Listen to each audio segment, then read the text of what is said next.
Good morning, everybody. Good morning. Happy Monday, November 28th, the Monday after Thanksgiving. We are now 100% into the holiday shopping season. If you partook in Black Friday, my apologies. I don't know why you would waste your time. Today is Cyber Monday. If you are dipping into your savings to buy something, I hope it's worth it. It's crazy out there. Uh, Thanksgiving recap. Lots to talk about in the NBA. Got some women's college, some men's college to talk about, as well as a horoscope for Sagittarius, and in fact, a horoscope for all signs. I'll get the tweet up here so you can like and retweet, and we are back better than ever, ready to talk some basketball. Appreciate everybody. Good morning.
All right. Good morning, everybody. An easy day, an easy, light day here.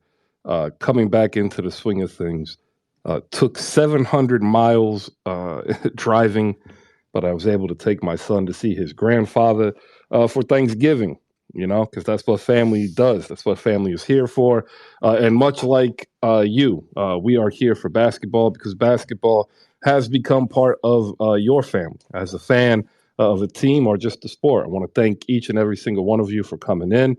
If you could do us the favor, spread the word that we are back and we are open better than ever. Like and retweet the show card up top. It's always a great day to talk ball. The only NBA daily show on Twitter Spaces. We are now over 255 episodes since last year at the beginning of the season, recapping the greatest sport here on planet Earth. Shout out to those down below. I see Jose, I see Santa Rosa, Isaiah, JF Cake is in the building. What is up to the lounge and lawyer?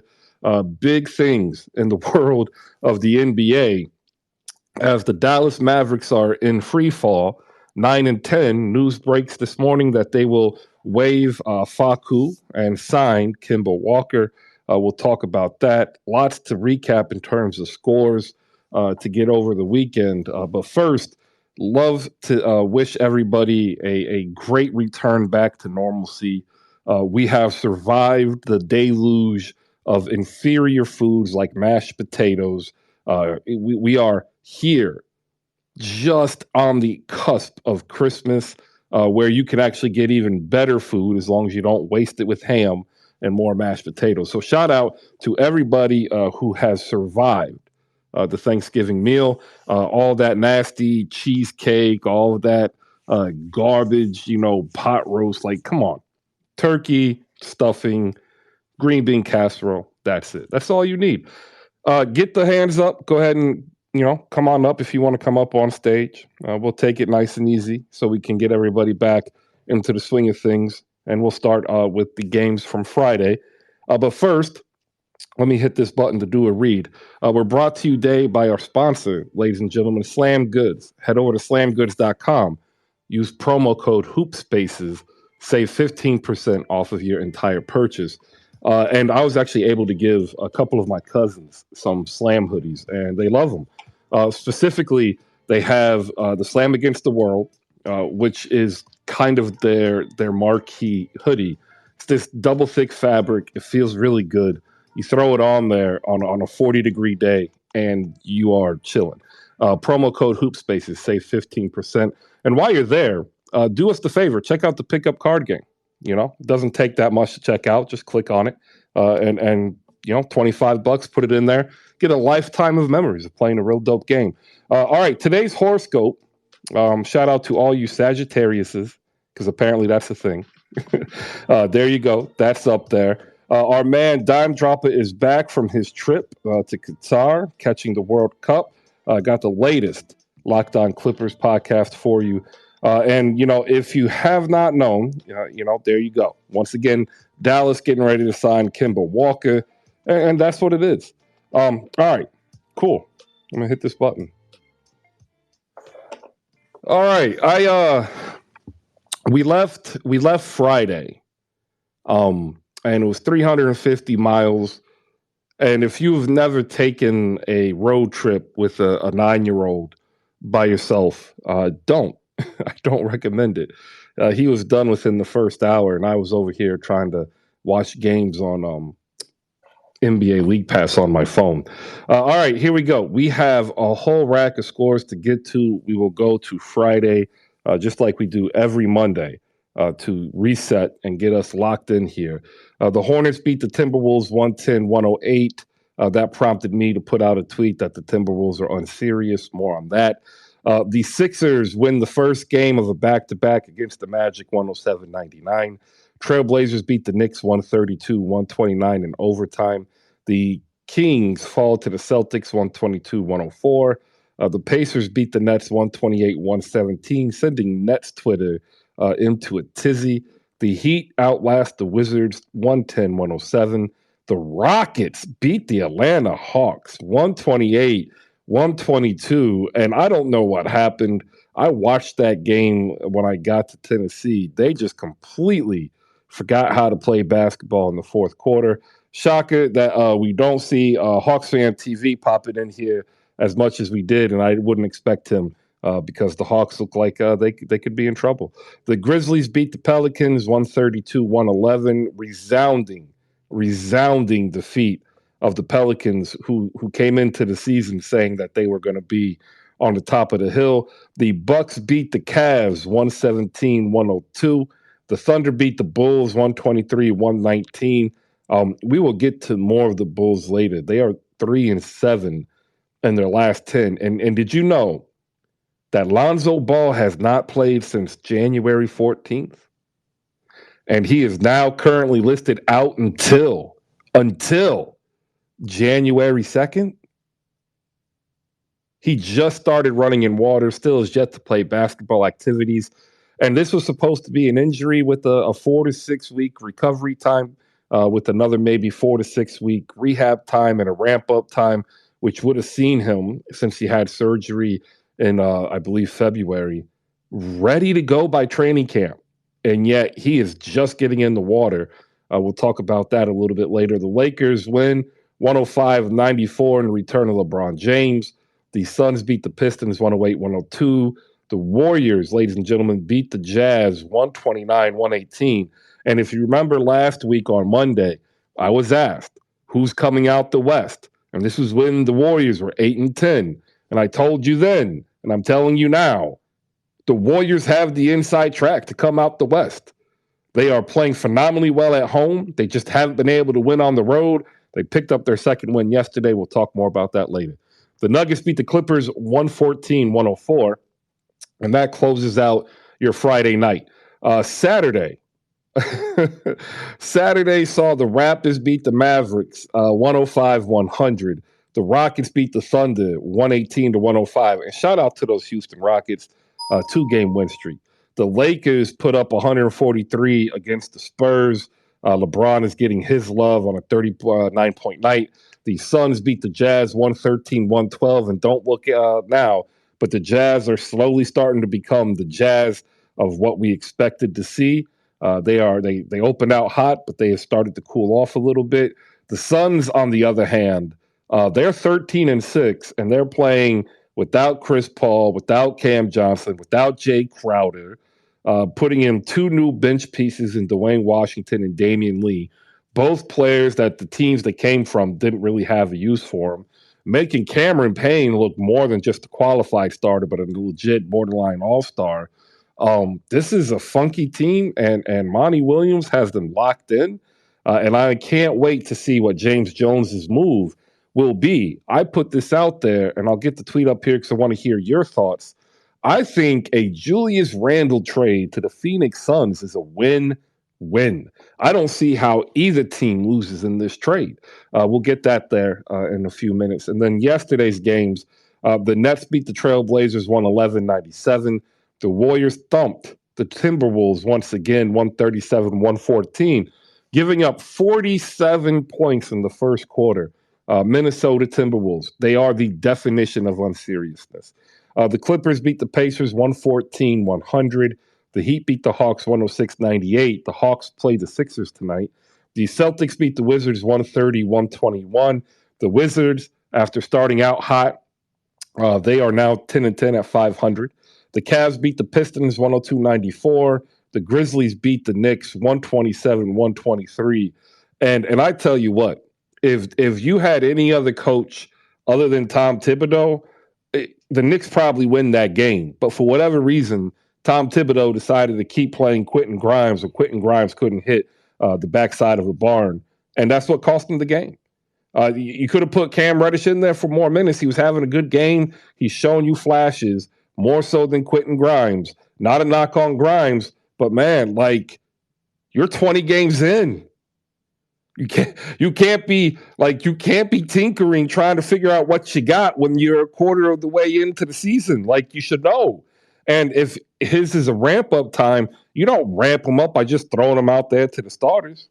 Should have put him on the bench, let him come up 18, 20 minutes for a few weeks. And then if he's showing it in practice, maybe put it in. Anyway, I digress. Shout out to RJ Barrett. 19 points, 5 boards, almost 4 assists, 41% shooting, a little bit rough from the three. It'll creep back up. But for all you people who are jumping off the RJ truck, y'all ain't welcome back. Y'all can catch the next bus. The Sixers beat the Magic 133-103. And once again, I'd like to take the time to point out the greatness of Doc Rivers. Since 2008, only Steve Kerr and Greg Popovich have coached at least 600 games and have a higher winning percentage than Doc Rivers. No other coach who's coached at least 600 games since 2008. So this gets rid of the outliers, right? Like Bickerstaff was 4-1 as an interim. Mazzulla is doing phenomenal in Boston at 16-4, but he's only been coaching 20 games. So, like, yeah, greatness. Last night, again, 133-103. Bucks beat the Mavericks 124-115, causing the bottom to fall out on a part of Mavs Twitter. And here we are, ladies and gentlemen, at the point of the time where I do want to get a little bit of seriousness here, right? The Dallas Mavericks made a move this morning.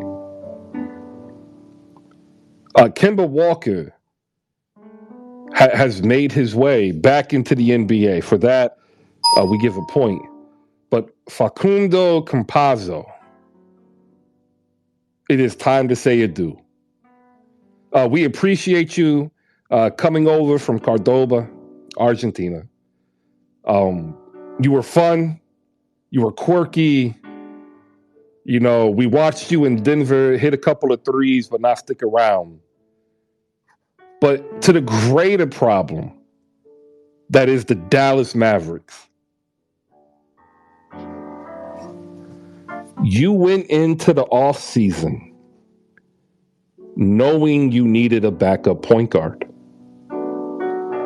And as you made your trade for Christian Wood, and we saw the dominoes of free agency fall across the league, you still needed a backup point guard. And then training camp comes, and we're told, oh, don't worry.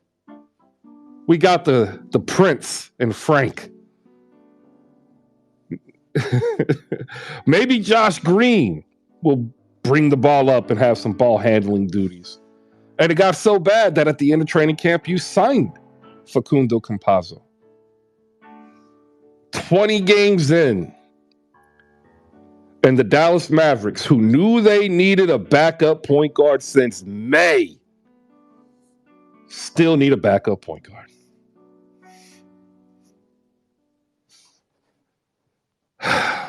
What misery accompanies Mavericks fans this morning? We will find out with our resident Maverick fans. Make sure you tune in to 77 Spaces as they get ready to do a deep dive in why Dallas is not doing what they thought they were going to do.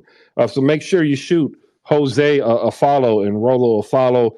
Next game up for them, I believe, is tomorrow. So make sure you check out 77 Spaces 1 hour before the pregame.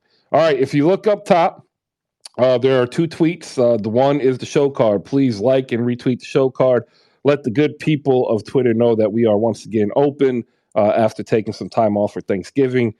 Second, your daily horoscope is in, ladies and gentlemen, and it does not matter what your sign is. I've got you covered. See, I can do this too. It's real easy. Your daily horoscope. Some stuff will happen that will be something you may or may not be expecting. So be spontaneous, but plan carefully because some things will happen that will cause you to feel one way or the other about future possible conditions. That, my friends, is your daily horoscope and the horoscope of the NBA. Shout out to Jay the Wakandan, JF Cake, and Micah coming up here as they do frequently, almost every day. I want to give a round of applause to them and to everybody else down below who supports Hoop Spaces, whether it was because you're able to give a little bit of a donation or you spend your time here praising the good word of basketball. We appreciate you. We'll go first to Jay the Wakandan. The Memphis, what's this? The Memphis. How would I do this? Just the Memphis Grizzlies. No. I want to use it as the adjective. Would it be Memphinian or Memphisian? The first. Okay. I was just wondering. Like, I just thought about that. I was talking to my son about some ancient Greek stuff, so it's all good. Good morning. Good morning, man. How was your holiday, man? My stepfather's mother is 87 years old, and she cooks like an 87-year-old. So there you go. 700 miles in 60 hours plus a Thanksgiving dinner cooked by an 87-year-old. That's how my weekend went. Yeah. Rough. Tough scenes, bro. For real. Tough scenes. Like the Knicks. Nah, man, it was my break was phenomenal. Got to see the Bayou Classic, which I'm going to declare the Jackson State were the winners of the Bayou Classic, being that they beat both Southern and Grambling. And it was also a phenomenal weekend for the Grizzlies. Like you said, it was a resounding win against the Pelicans.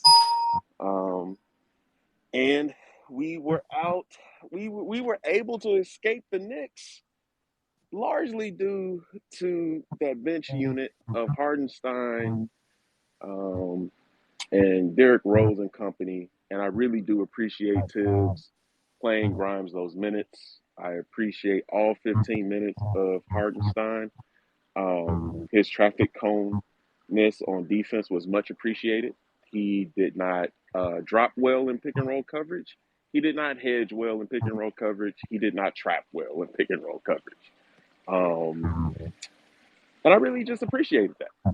And so shout out to the Knicks. Shout out to HoopSpaces. And good morning. All right. Good morning to JFK, resident heat culturologist. Shout out to C Notes, Memphian. Appreciate that. JF, congratulations on Tyler Hero's horrific night of shooting, but coming through with the ever so gracious Draymond Green triple-double. How was your Thanksgiving and your weekend? Chris, a lot better because Tyler Hero actually scored more points than Draymond did. It was triple-double, not a single. So we can talk about that. You talk about his horrific shooting, but he's coming off of a long stretch of injuries. And to be honest with you, he did everything perfectly well on the pick and roll, feeding Bam. And we got to speak about Bam. I don't like how you introduced us with the Tyler Hero when we know dang well Bam's playing at an all-star level right now. Okay. We also got to shout out Carl Lowry because this man has been stepping it up, and he looks like an all-star right now. Even though he had 9 assists and 9 points last night, you know what I'm saying? Like a lot of the things that we did not see were attempts to fans going off.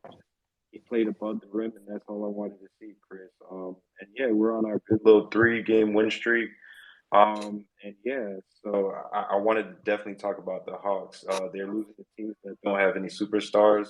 I don't know if this backcourt is for real. And Chris, you guys looking good if you have either one of your superstars sitting out this game. They don't look like they're that serious. So we can put that with the Timberwolves as another non-serious team. By the way, Draymond Green had 19 points and 11 assists last night. He scored more than Tyler. Micah Clark, ladies and gentlemen, diehard Mavs fan, always popping in to 77 Spaces pregame, coming up here through his day for HoopSpaces, talking all things NBA. Good morning, Micah, and congratulations. You finally got somebody who will not be your backup point guard. How do you feel? Oh man. My break was okay. I wrecked my car going down I-20, so that was the tough thing. And you okay? Oh yeah, no injuries. It's just I was going the speed limit heading down I-20, and I guess traffic was stopped for a minute, and somebody just decided to park their vehicle, not have their lights on, so I didn't see them not moving until it was like 20 feet away. It just got done raining, slammed on my brakes, ran right into his tow hitch. So in the middle of the claims process. But then I turned around and watched this car wreck that is the Dallas Mavericks. Lord help them. They are so bad. Like, I pay a lot of attention to body language, and it's just like, it's funny. Like, we'll get there. Yeah, but Nick, God bless him, Nick and Isaac from Locked On, they were saying, why is everybody freaking out about who starts? But then it comes around and they decide to start THJ. And then all of a sudden they're like, wait a minute, what? Yeah, we'll get there. Starting lineups didn't matter. But man, they're a mess. But at the end of the day, you got to find some things that you can appreciate. So definitely appreciating the greatest player in the league, best two-way player by far, who is 12-5 without his second best player, while Javon Carter and Grayson Allen are in his starting lineup. Let's talk about it. We'll definitely get to Giannis Antetokounmpo in a moment. Jay, your hand's up. What you got? We don't have to get into this now, Chris, but I did want your culinary thoughts on lighting or warming a rib with a big lighter. What? In the Bayou Classic, there was a man who had a rib, one rib, and he was warming it up with a big lighter. And I wanted your culinary thoughts. My culinary thoughts is that man needs to drink some more water. Bro had a single rib out there with a Bic lighter? Yes. It was who's out there with a single rib? I don't know. Like I'm not even at the Bic lighter part. Like I've been to that game. How you get one rib? Yes, I don't know. So okay, so for all y'all don't know, right? You go to the Southwest Classic, you go to the MEAC Classic, and there are 7 blocks of tailgating. And food, even in an inflationary period, food ain't gonna be more cheap than at one of them tailgates. You can go get you a box of ribs and spend less than you go. Yeah. So how we get one, dog? One. You can feed a family of How four do for you get it? What $20 would at he a do with the Bic tailgate. lighter? Like, come on now. Like, He would. Okay, that's look, dumb. I have been deployed and I have needed to warm my food up, and like I've used a cauterizing torch, I've used a Zippo, but like how you get one rib, dog? One rib. And like, hold up, how was he holding it, Jay? He was holding it in a way where, on first glance, you would assume that he's sealing um, Yeah. paraphernalia that Yo, Snoop he Dogg rolled a is blunt. very fond. The man is rolling up a rib blunt with a Yes, bic. yes. I You figured know what? because That I seen Struggle's you real. tweet about Struggle's it real. that you didn't know about it, so I just wanted to bring it to your attention. do you have video? Oh yeah, no, I'll get that for you I expeditiously. need to see this. I And got you. I am going to clown. I try not to clown people. I'm a clown this dude. One rib with a bic. Like my word. Bakari up here saying the struggle is real. Man. That's tough. Like, I know, like the economy is not doing so well. Like, I know people have like issues going on, but like I have never seen that struggle in my life. Like, that's tough, I hope he especially in a don't. place. I've never been to that place before, but I know what a tailgate is. And I know there's a lot of food there, so I don't know how you get Well, one rib. so Oh man, it's like it's a little bit different than your standard college football tailgate. Like I've been to like Oxford, Mississippi during the Egg Bowl because my cousin played for Ole Miss. I've been to Louisville, right? I've been to Georgia Tech. I've been to Maryland, and like a whole bunch of people. They get around, they cook, they grill, but like the SWAC and the MEAC, like when they throw these events, like this is really their Super Bowl. So like they all show out. People go there with like extra money because it's their Super Bowl, and dudes up here with a single rib and a bic. It's in the jumbotron for your viewing pleasure, Chris. You're welcome. And Thank you.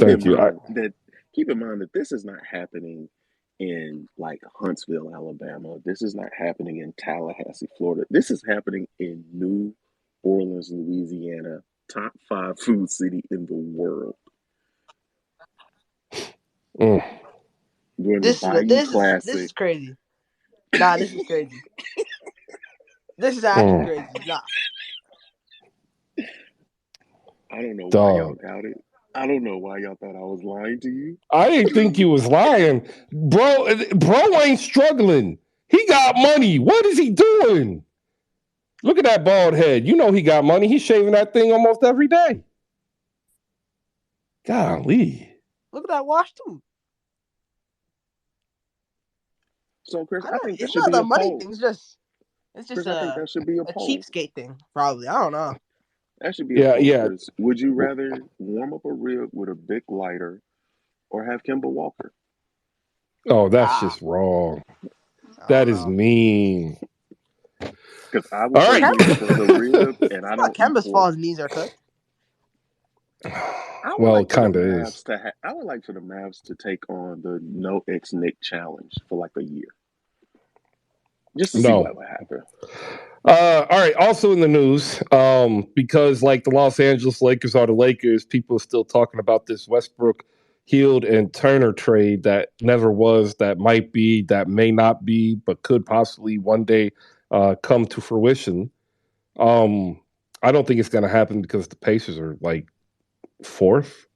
Anyway, God, this rib is just, I'm watching this like nonstop. Like he really went to town on this. That is something. All right, back to basketball. Way to go, Jay. Completely threw off the entirety of the show just on one rib. You're welcome. Yeah. I think it was worth it, Chris. I think it was worth it. Yeah, I'm looking at it and I'm dumbfounded. All right, let's get back to basketball. Let's go to Miami and Atlanta first. We'll backtrack and we'll talk some Memphis Grizz, and we'll even throw in some Celtics who are just tearing it up and are now the top team in the league without question. based on record and just on production. So shout out to those Boston Celtics, as much as it pains me to say. Last night, 106-98, Miami over Atlanta. Earlier in the day, I had put out a couple of questions, and I'll get those up here. And one of the questions is it time to tell Jimmy that it's Bam's team? And then a whole bunch of replies is, well, Jimmy's already said it. That's not the point. The point is he might have said it, but the point is he's not doing it. And is this prolonged absence for whatever reason? Is this actually more Spo playing real 3D level chess to kind of get Bam engaged and then bring back Jimmy Butler with Bam now more as the featured player? Last night, 13 out of 20, 32 points and 8 boards, extremely aggressive, which is what a lot of Miami Heat fans want to see. They are now 10 and 11. They are in the last spot of the play-in, trending upwards. JFK, go ahead and break down what you saw with Bam. And also Caleb Martin, he had a phenomenal game. Game high 41 minutes, 20 points, 9 boards, 4 assists, 2 steals. But they changed the defensive scheme. They put him up at the top of the key to be the point of attack on defense. So go ahead and talk about some Miami. Sean with the W's joined us. I see Nat just popped in. We want to get her thoughts up here on the Boston Celtics and heliocentricity because what's really funny is the Boston Celtics have a heliocentric offense, but they have players around it that play a part to make Jason Tatum that much more successful. Why is it working more in Boston and less in Dallas? We'll get to that. JFK, floor is yours. Yeah, Chris, you can also add on that Caleb Martin. This is his third game straight with 20 plus Can you? points. So. You're fading in and out with the mic. All right, you can hear me now? Yep. All right, man. These headphones suck. All right, cool. So, yeah, you guys shout out Caleb Martin. This is his third game with 20 plus points. He's on a roll right now. Especially, he says he's been feeling comfortable at the 4, playing as a hybrid. So, if you see him, he's been a lot more flexible going to the rim, and that's just a test to the whole team because Bam has also been a lot more flexible getting to the rim lately, especially off the pick and rolls that our guards have been setting up. You might not have seen crazy shooting from our guards, but what they're doing was facilitating, playing defense, and doing what they needed to do. You can see by the 11 assists by, 10 assists by Hero, and then 9 assists by Lowry. So that's what 19 points basically they attested for off the pick and roll. So basically, it was a great night. I didn't expect us to look like that or for Bam to look like that, especially what I knew that the Hawks had John Collins and they had DeJounte. So this is like the first time we're seeing DeJounte, and I don't think it really mattered that much when they had DeJounte. I think the Hawks still gonna hawk themselves. I don't know if Nate McMillan's doing a good part onto creating some type of I don't know. It looks like he's just running it through those 2 guards and nobody else. I think losing what's his name, Huter, that's on the Kings right now, was a big loss. I think he was a really really good shooter for them. Also, them not having Bobo and Clint Capella was also a loss. But we don't have Jimmy. So going to your question about Jimmy giving the leeway to Bam, shit, why not? Whoever takes the lead and can run with it and get us W's, I think that's what we're looking for right now. We're not one of those teams that have these egotistical players like, nah, it's my team. I think the last of that you saw was with LeBron and Wade, and even at that point, you didn't see it that much. So we did have a great game. Strus is 16 points. He's doing what he needs to do, but Dedmon, 13 points. He's actually playing like what he needed to play earlier in the season, being more efficient down low in the paint. And we need to get rid of Hayward Highsmith. I understand he does everything else but score, but golly, it is killing me, Chris. Like, it's not even free throws he can make at this time, which is a little bit suspect. I kind of want to see a little bit more Jamal Kane minutes. We don't have our rookie right now, so that's 2 of our high scorers that are out right now. But beating the Wizards was something that we needed to do, and going 1 for 7 on the road, we also needed to get that win last night as well. So I believe Bam is playing himself into an all-star spot right now. Let's see if he can continue this and actually become a starter, because I'm pulling for that. I need Bam to be a starter this year for the All-Star game. All right. I don't know if he'll be a starter. I think he'll make it there. I think if Giannis is a center in this year's All Star, he'll start. So that only really frees up room for one more, and you'd have to fight probably Joel Embiid. That's the only one I want to look at. I don't want to look at Giannis as a 5 for the All-Star game. Like, fight for your actual spots. If you're number 2, then you're number 2. Like, have the actual 3, have the actual 4. I don't want to see 3 forwards and 2 guards, or 3 guards and 2 forwards and no center. Like, give the big man some respect. Yeah, I keep trying to remind people that Giannis has Brook Lopez, who's the 5, and people just keep saying Giannis is a center. Like, nah, not really. That's why they have Brook Lopez. He's still there. Shout out to still. Splash Mountain. Shout out Splash Mountain. Yeah, shout out Splash Mountain. Jay, your hand is up. What do you got on the Heat? And second question to follow these Heat questions: are the Hawks in trouble? Yes. Nice. I told you like 2 weeks ago I didn't believe in the Hawks. But no, going back to the Heat, why did Nikola Jovic not play last night? Because he had been starting some games. Like what's Spo doing there? He was injured. Yeah, he was injured.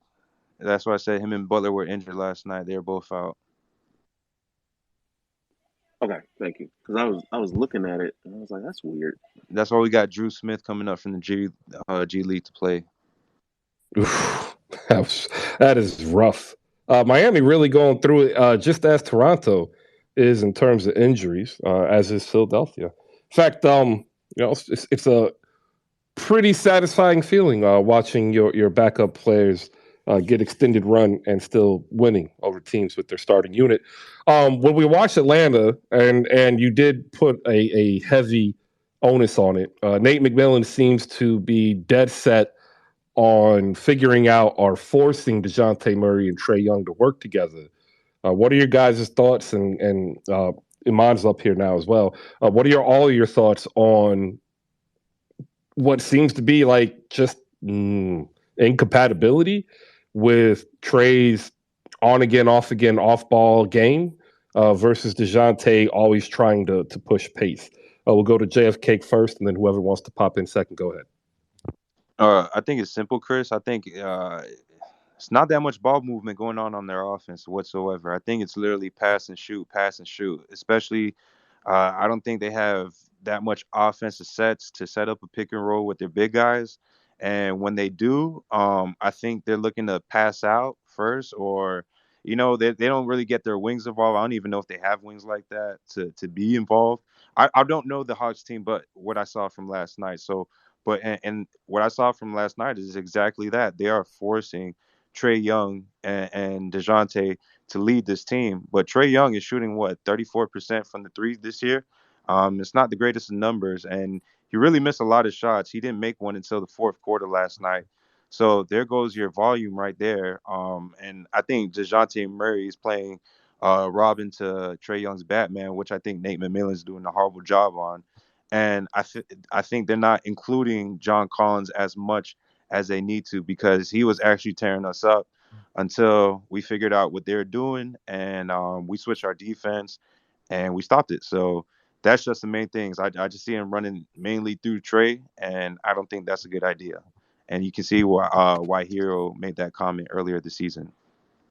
All right, 20 games in, Trae Young is averaging 20 points, 9 assists, 3 boards, 40.5 shooting from the floor, 31 from deep. DeJounte Murray in 20 games, 21 points, 6 boards, 7 assists, 44 from the floor, and 33.6 from deep. I say this again. DeJounte Murray is better. Sean, what's up? Good morning. Good morning. It's funny, Chris. I was told all offseason that Trae and DeJounte will mix like peanut butter and jelly, and it'll work perfectly fine. And I was like, but what about but Trey doesn't do anything off the ball. Oh, he'll learn how to do it off the ball. He was doing that in high school. It's like, okay. You know what's funny is I woke up this morning saying Mondays are made for greatness. So go be great and avoid peanut butter and jelly.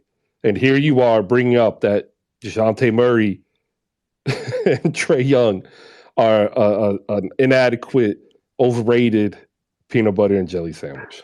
I have a question for you, Chris. Yes. When you attend NBA basketball games and they do like the T-shirt toss, yes. Do you jump up and try and get a T-shirt, or do you smack the T-shirts out of the air so little kids can't catch them? Because you just don't like fun things. I've come to realize. Like now we're shitting on peanut butter and jelly. Like what the peanut butter and jelly? No T-shirt has ever landed near me. So I've never had the opportunity to either catch one or knock one down. But more than likely, I would catch it and I would give it to a kid. Okay. Last thing I'll say is you're reading off Trae Young stats. It sounds like Trae Young is shooting worse from the floor than RJ Barrett, and that cannot be good at all. That was a good one. That was really good. Yeah, I gave a shout out to RJ Barrett earlier. Turning it around, getting back into his career averages. Iman, did you catch what?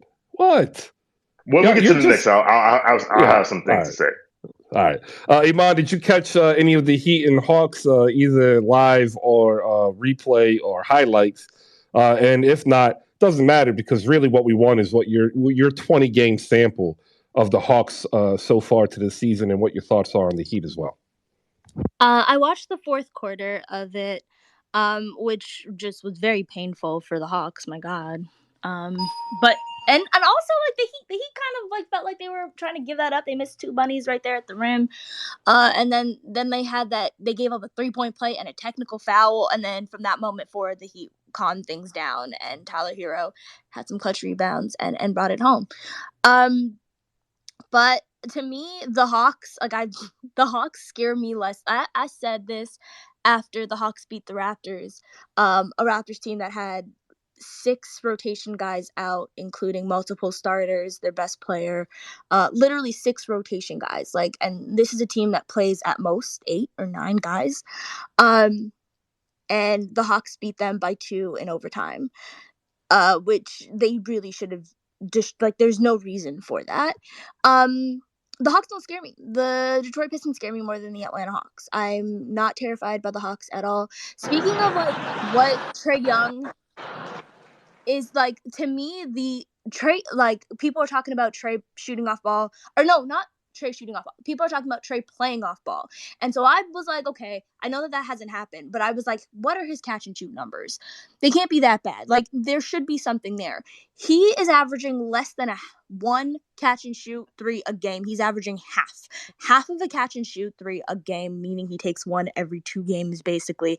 And he's shooting terribly on that as well. So I thought it was just he just takes so many threes off the dribble. Obviously he's going to struggle with that. But that's not entirely the case. He's taking he makes half. He takes 1.6, which is a little bit better, but you still want Trae Young taking more. You want him to be playing off ball. You just gave up so much of your future. You just gave up so much of your assets to build this team with DeJounte Murray and with Trae Young, and there's no reason why DeJounte Murray, I get that you think Trae Young is a better on-ball creator than him, but DeJounte Murray's not the 3-point shooter allegedly that Trae Young is supposed to be, but still he's shooting 33% from catch and shoot threes. He only takes 1.6 a game. DeJounte Murray leads the team. DeJounte Murray shooting 31% on catch and shoot opportunities. That is not what you need from this team that, yes, gave up Kevin Huerter for no reason. Gave up DeLon Wright for no reason. This team had I don't know how people watched their offseason and thought, yes, this team necessarily got head and shoulders better. I think they just gave up a whole lot to hopefully make things work, but things are not working if Trae Young is not playing off ball. You gave up a whole lot to do absolutely nothing if that's the case. And so it's to only take 1.6 catch and shoot and shooting 33%, not good at all. And then of course he leads the team in pull-up threes, taking 6 a game, which so much, but you need him to be able to do that. So when we talk about his 3-point percentage being terrible, that's going to be a large reason for that. But you're shooting 30% from that. Like it is terrible. And also he's averaging 12 pull-up shots a game. That is an insane amount for someone who's shooting 34%. Your offense is not going to be good in Trae Young's hands if he is doing just that and shooting that poorly. You need to be able to make it work. So I don't see how Trae Young on ball is helping them at all. It's clear that he needs to move off ball. Give DeJounte the rock. DeJounte's still shooting a ton of pull-up looks, but he's shooting miles better than Trae Young. He's doing it better than him. So if he's doing it better than Trae Young, what is the reason to not have Trae Young fully maximized and fully, like, the gravity that he has alone, regardless of what he shoots? Because, like, we know that shooting well doesn't actually mean that, like, your floor spacing is great. You can be a terrible shooter, but you can still be a great floor spacer if the defense is scared of you. And the defense will always be scared of Trae Young because he could go 1 for 5, and that 1-3 will be like a 50-footer. So everyone is going to be scared of him. The range that he has is still insane. He is still the team's best floor spacer. So why not play him off ball if he's hurting you on ball as well? Sorry, that's my whole spiel. I don't understand the Hawks. They don't make sense to me, and I don't like them. I don't think they're very good. I think you need to be a big team to be good in this NBA. And if you're going to double down on being a small team, your backcourt needs to be unstoppable. And right now, they're just not that. I agree. They sent the Hawks being a 2023 first round via Charlotte, and then their own 25 and 27 to the San Antonio Spurs with Danilo Gallinari for DeJounte. They had to give up Kevin Herter for cap mechanics, and they also let DeLon Wright walk, giving them Aaron Holiday and Justin Holiday as their backup 1 and 2. Nice. Which is very unfortunate. Like they need so much more. Sean and Jay, JF Free Thug Micah is up here with Demond. Justin is also in the Can I building. just say one thing? Yeah. Sorry, before I shut up. All-Stars don't have centers anymore. It's just 3 front court players. And because it's 3 front court players, I'm so sorry, but Bam Adebayo doesn't have a chance unless the world shatters and Giannis Antetokounmpo can let Joel Embiid just disintegrate. I'm trying to put him down nicely, man. Like they look, man. They want Bam to have some type of validity and like the validation. And didn't even mention Jason Tatum in that. I'm so sorry. There's no chance. Yeah, I know it's gonna be so rough. Go ahead, JF. Bam is just as much as an all-star as Pascal Siakam. Pascal Siakam is a better player than Bam Adebayo, and I'm not rehashing that. It is ridiculous to say otherwise, but both of them are front court players, so they'll both make it, but neither one of them will be a starter because the East has a lot of popular and really, really talented and great front court players. Yeah, like you got to beat Embiid, Tatum, and Giannis to start. I don't and that's see. Not even mentioning Durant. Right. You know what? I to be fair, I don't think he would be a top 3 this year because I think there's a Brooklyn fatigue, and his name is Kyrie Irving. I feel bad for him. I really do because he was playing phenomenally without Kyrie. I just don't think he's gonna get in because of that fatigue. And like if Giannis, Tatum, and Embiid end up being your starters, that leaves Pascal, Bam, Miles Turner because he's having a phenomenal year as well. So yeah, it's gonna get rough. It's gonna get tight. Jay, the Wakandan Bakari, Free Thug. Anything you want to add on the Heat or the Hawks? Yes, I want to echo everything Adon said about the Hawks. And the other issue is that John Collins is their most efficient offensive threat in that starting lineup. And I'm not saying that they should turn John Collins into Marc Gasol per se, but they need to run a lot more actions involving John Collins because when he is a threat at the rim or his mid-range jumper, he's also a floor spacer in a very different and unappreciated way. And he's also a rare big that is hitting, last I checked, 91.5% of his free throws. And so in this league where you can't touch guys in the paint and in the restricted area, you would think having a skilled big man who's hitting 90+% of his free throws would be the hub of the offense. It's not like John Collins is an otherworldly passer of the ball like Sengun and Houston. But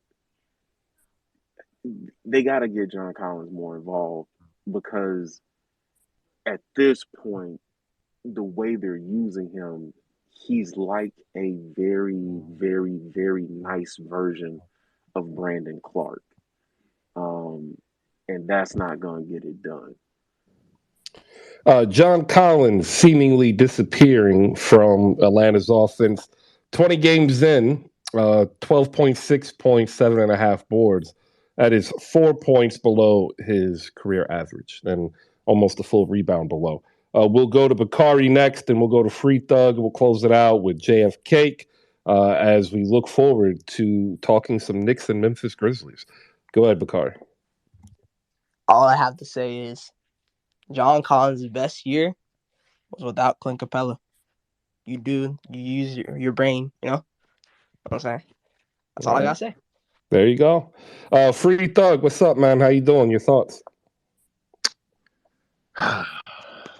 It's rough. It is. I made this tweet like a couple, or maybe last week or something, but it's hard to watch the Hawks because, we don't look like the Hawks. We look more like the Atlanta Pacers from 2018, coached by Nate McMillan. But I never thought I would be.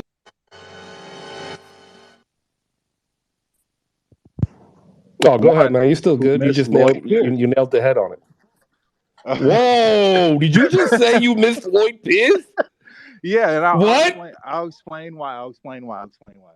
One, he was the one person who was holding Trae Young accountable for all 3 of his first years. And I think that's a large reason why Trae Young didn't like Lloyd Pierce. 2, give him the bell, Chris. That deserves a point. Yeah, give me the bell. Thank you. Yeah. 2, we got to the Eastern Conference Finals using his offensive playbook. So we haven't looked nearly as good since the Eastern Conference Finals run. Nate McMillan is obviously like an unimaginative coach. He can't really create an offense where people, like, especially the team, the people on this team, they're not able to use their skills in the best way because everyone's forced to take a difficult shot at the end of the day. I don't think many people take an open shot because there's no movement on the ball with the ball. And 3,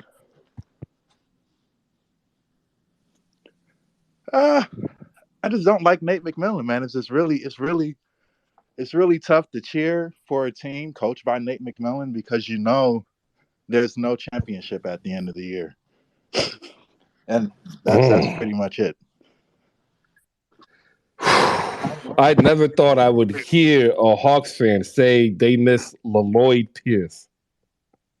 Hawks fans down bad. Yeah, it's down bad. LaLloyd Pierce down bad. Micah, hop in here 30 seconds, then we're going to close out this Heat and Hawk talk with the Victor Go to Spoils roll with JFK. Go ahead, Micah.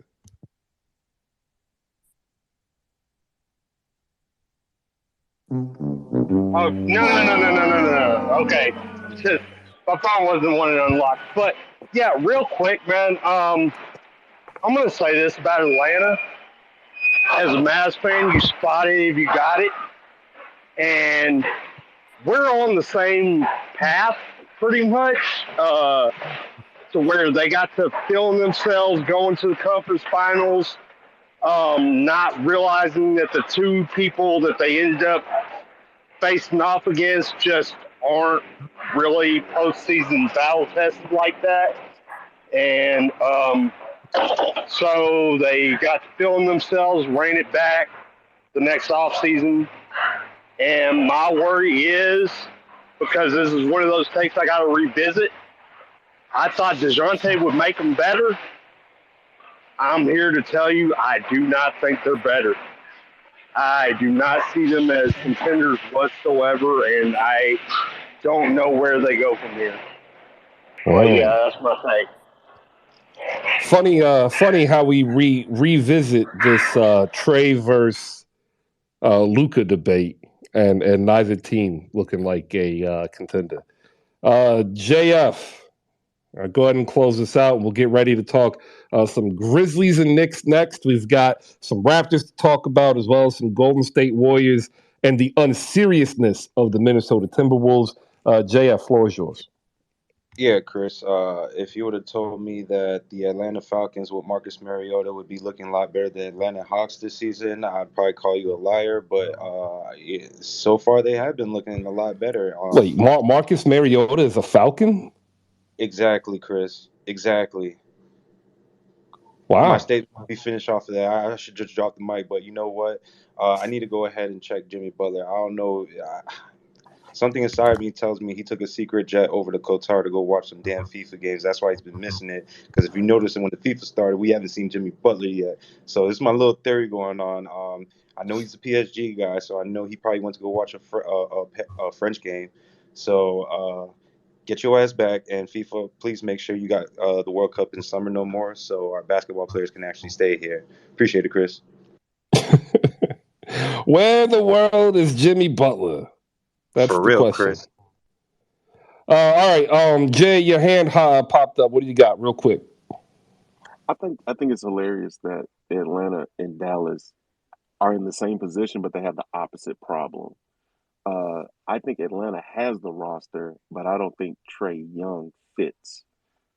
Dallas has the star. The roster around Luka does not fit. Because if you put Luka on Atlanta's roster in lieu of Trae Young, Atlanta is a world beater.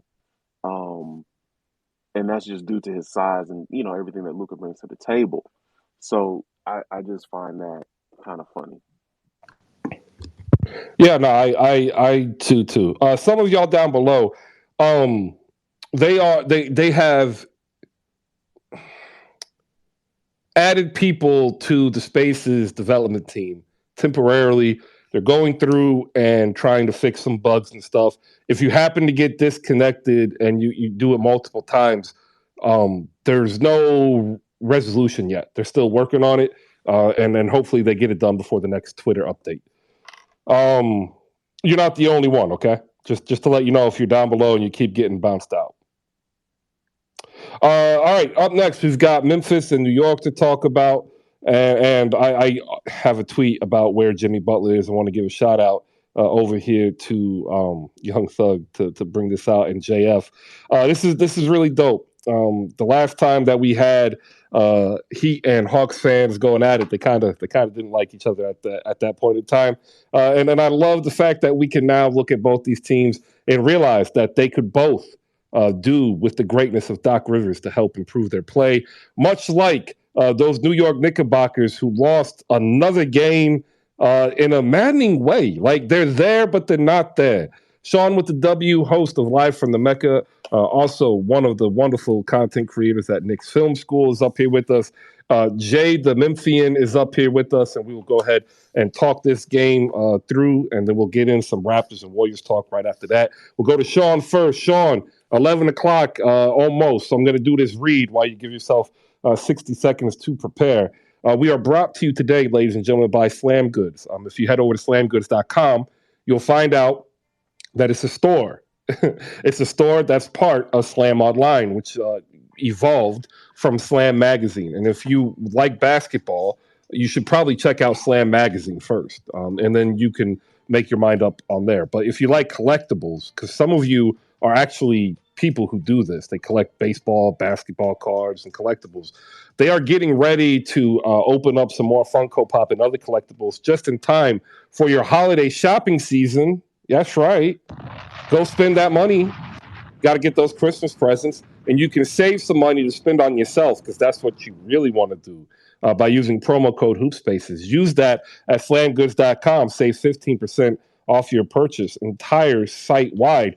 And like, what's really cool is a couple weeks ago, they had the collector's edition that had Jalen Brunson and Derrick Rose of the Knicks up there, and it said clearly no promo codes, like excluded from promo codes, except the fact that the HoopSpaces promo code is so strong. It still worked for that one too. That's what they mean by site-wide. HoopSpaces is the promo code. SlamGoods.com is the website. Go over there. Buy some gifts. Save some money. Appreciate it. Sean, your Knicks, they're back to where they were last year. And this time, I don't think there's a lot of anxiety or animosity, except for Tom Thibodeau, who just seems as though he cannot lift the Knicks past this invisible hurdle of 500. What are your thoughts after a weekend of ball? So it's funny you say that this is one of the more maddening losses. I actually said this is one of the losses I can accept because you're playing against a better team, a team who is one of the better offensive rebounding teams in the league. And we are one of the worst defensive rebounding teams in the league, which is interesting because we gave Mitchell Robinson $60 million for 4 years, but I digress. But I can accept that. Like you play, I mean, yes, Julius Randle will have his defensive lapses. There are defensive lapses here and there, just who he is. But I can accept that loss. It's the other losses where you're allowing Sam Hauser to cook you, or you lose to Atlanta by 13 a game, you're up by 20, or games where or on Friday where you allow Jeremy Grant and Anthony Simons to score combined 87 points. That's the shit I can't. That's that shit I don't like. To quote a wise man.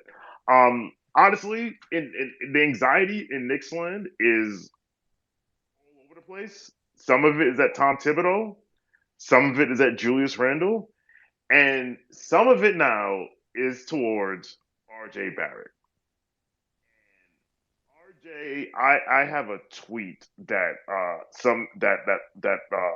sums up how I feel about him. I'm going to post in the Germantron now. While I post in the Germantron, I also have a tweet up in the Germantron as a poll. When's the last day to eat Thanksgiving leftovers? Please fill out the poll because I'm trying to settle the debate. That's today. That's today. That's today? Okay. After today, no more.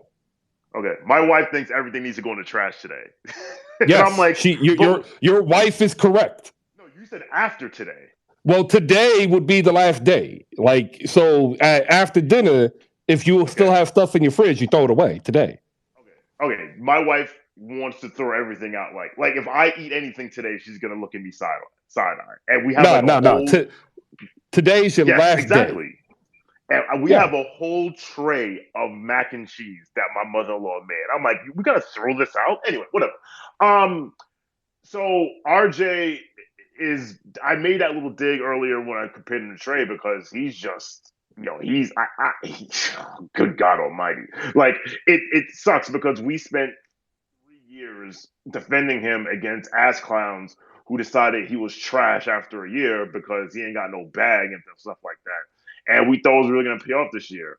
And he's awful defensively. And offensively, he's just like, my theory is that like the fact that he knows that he was one unprotected pick away from being shipped to Utah has made him think like, okay, I'm going to show these people I'm a star and I'm going to put up points, and it's just not it. But good game to Jay. Even though I know he's itching, he's peeking over at LA. Just can't wait to go back because LA's on a bit of a roll. But good game. I know Cedric hates losing to Memphis because Memphis talks a lot of shit. I see where he's coming from. And the last thing I will say is for Jalen Brunson is amazing. And the apology needs to be as loud as the disrespect was. All the people that said the Knicks were desperate, they're overpaid, they're wilding. He's just the Godfather's son. He's just the godson of the president. He's he's not that good. The New York Knicks managed to sign a borderline all-star level point guard in free agency from the Western Conference finalists. I will give them the front office their dap for that. This contract already looks like a bargain, and we're 20 games in. So I like to thank Mark Cuban for being cheap and not retaining talent that would have cost him nothing in terms of revenue. Thank you. We appreciate it. Hopefully you're not as mad at us in 2 years when Luka asked for a sign and trade to New York. Thank you. That's all I have to say. Oh, geez. Luka sign and trade to New York. Man, come on now. Why are you going to do that? John Morant, triple-double, 27, 14 assists, 10 rebounds in last night's victory over the New York Knicks, 127-123. Tripp is back, and Tripp is back, ladies and gentlemen. 21 points on 8 for 19. Still allergic to rebounding. Dylan Brooks didn't shoot the Grizzlies out of this game, 8 for 16 for 23 points. John Conchar, 10 points in place of Desmond Bain. Steven Adams, double-double, 16 and 10. Very minimal contributions offensively off the bench. However, we do want to say that the bench last night for the Grizzlies did phenomenal in terms of sharing the ball and playing team defense, specifically in that second quarter, which limited the Knicks surge. I think it was like 7 minutes into the second quarter. Jay, your Memphis Grizzlies are 12 and 8. They survived last year with John Morant out for an extended period of time. This year, it's seemingly Desmond Bain's turn. What do you see so far, and do you think that this level of play, not just by John Morant, but by the team in general, is sustainable? Good morning, everyone. Again, please retweet the show card. What I see is a team that is evolving with its leader in real time. So, Ja has developed an elbow jumper, one dribble pull up off drop coverage and pick and roll. He's looking for lobs now with the second unit. And when Ja is in there, our rookies look better. David Roddy and Jake LaRavia look a lot better when Ja is playing next to them. And I think Taylor Jenkins has figured out a rotation where when Tyus Jones comes in, he's playing more so with the starters. And there's only one rookie on the floor at the time because at the beginning of the season, he was kind of playing with Roddy and LaRavia on the floor at the same time. That was a bust. And Brandon Clark is developing. He has a little mid-range jumper, and he's shooting wide open corner threes, which I ain't mad at. I just wish his form was a little better. But that seems to be a thing in Memphis, is funky shooting forms. Tripp coming back has predictably stabilized the defense. Everybody still overhelps at times.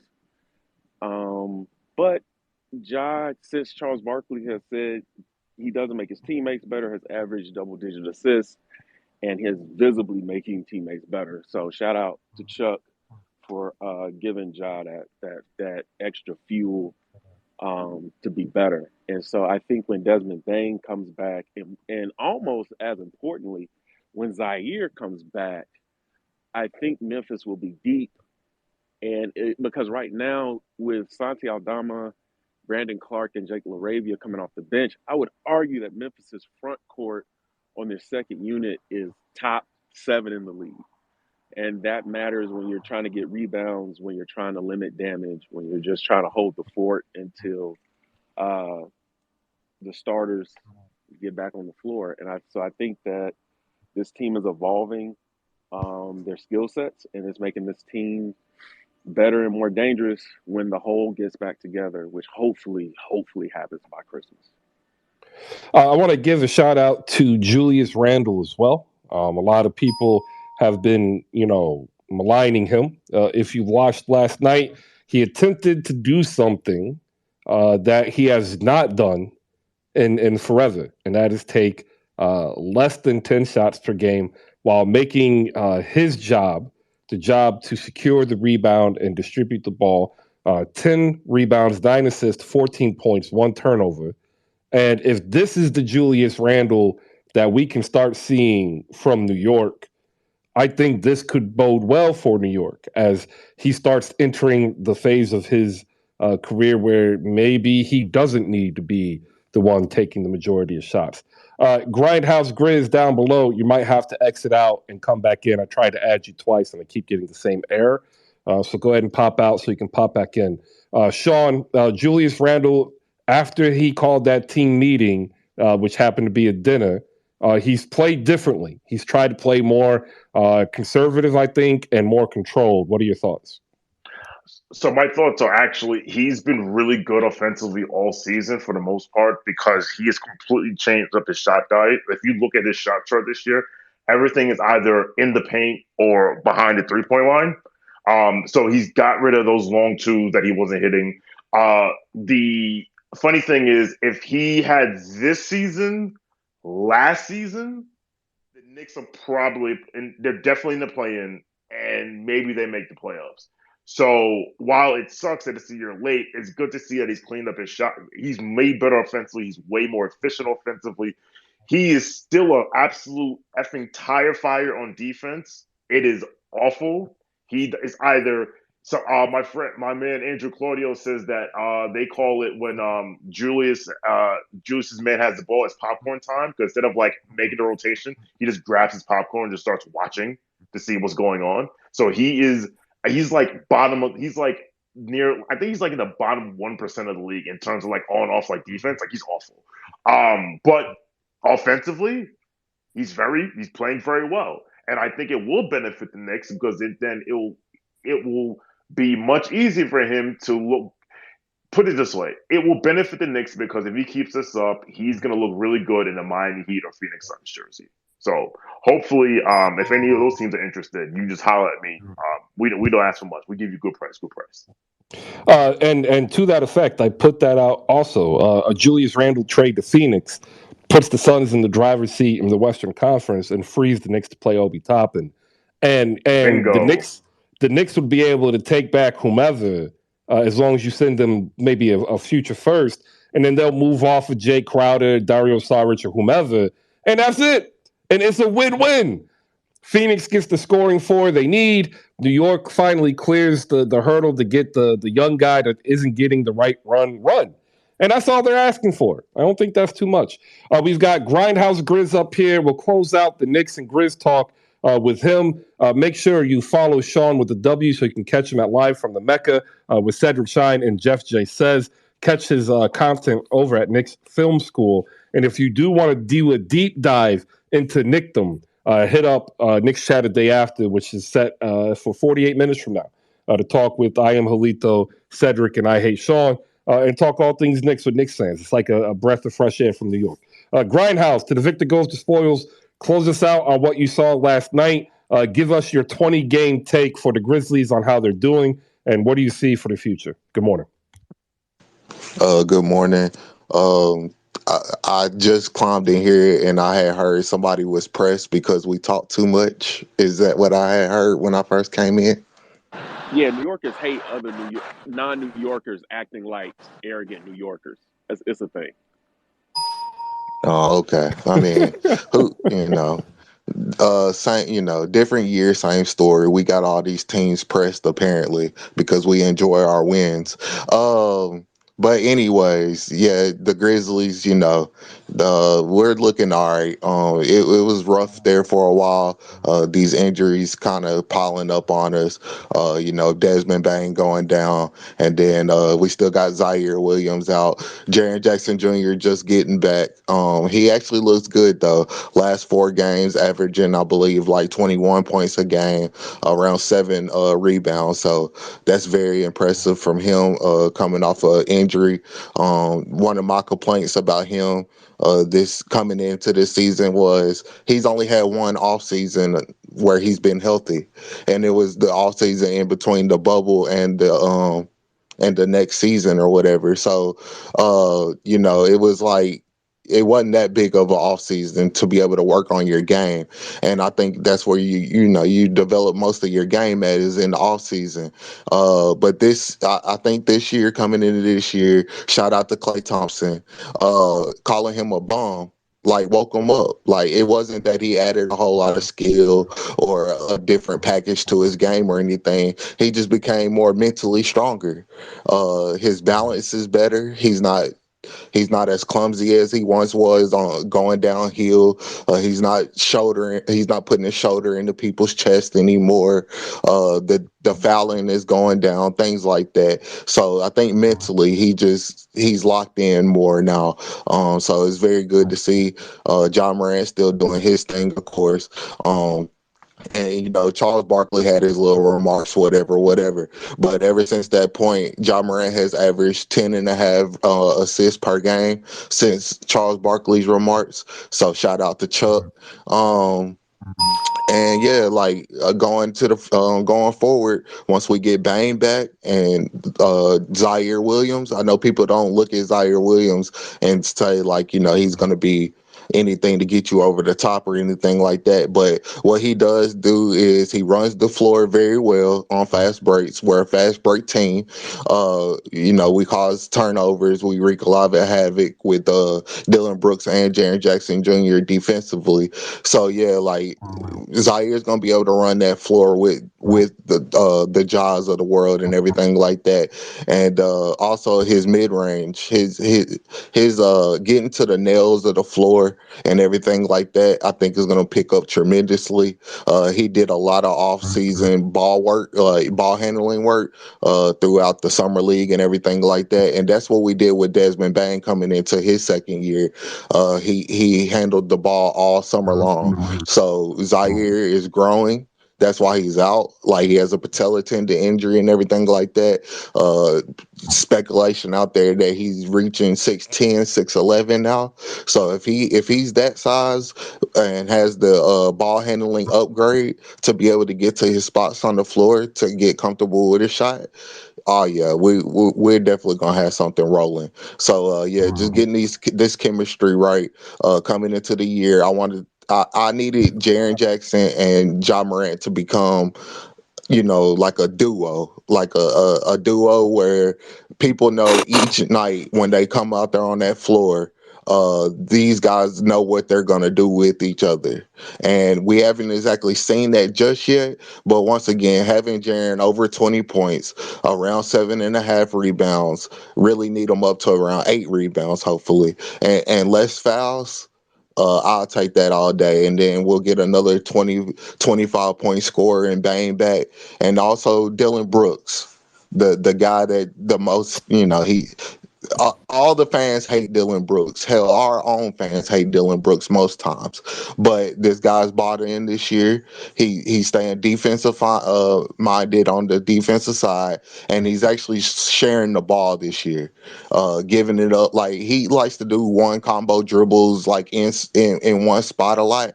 I haven't seen that at all this season. It's more he gets the ball, he'll either swing it really quick or it's a really quick drive to the basket. And yes, he'll miss them stiff ass layups he be having sometimes and things like that. But it's not a bad shot, kind of like we were seeing in the playoffs last year. So yeah, first 20 games still rough a little bit. Has some injuries, but we're working guys in. Rookies is starting to look a little bit more comfortable, and yeah, it's gonna be fun going forward once we get hopefully at least Ja, Bane, Jaren, and Dylan Brooks. Keep them four guys healthy. A lot of good things is going to be coming for the Grizzlies. And sorry for all the teams out there that's going to continue to be crying and press, because we still going to be gritty and we still going to be talking shit. We still going to be having our post game mug shots and everything, like team shots and everything like that. So y'all just go ahead and be ready for it. If you wanted to stop, beat us. Mm. Don't buy into the 6'10" hype. That's going to be 6'10" with shoes on. I'm telling you now. He's good. He's going to be 6'9", maybe 6'8 3/4. Just I'm telling you, Chris, he's definitely I'm gotten taller, man. I'm telling see you. like the funniest thing about the NBA is how they do height. Like it is amazing how these players grow. And then all of a sudden, like at age 25, we find out that Jaren Jackson Jr. is not 6'11", he's 6'9". I'm throwing that out there. I'm not saying he's 6'9". Just saying once he hits 25, he magically becomes 6'9". Shout out to Bimmy from Heat Twitter. They found Jimmy Butler.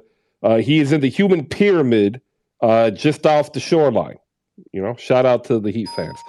Jade and JF, go ahead, and we're going to move on. We got Warriors to talk about. We got the Raptors to talk about, who are awaiting the return of one Delano Banton tonight, and some guy named Pascal. We don't really care. It's Delano Banton season for Toronto. We are here for it. Jay, you're up next. Go ahead. Yeah.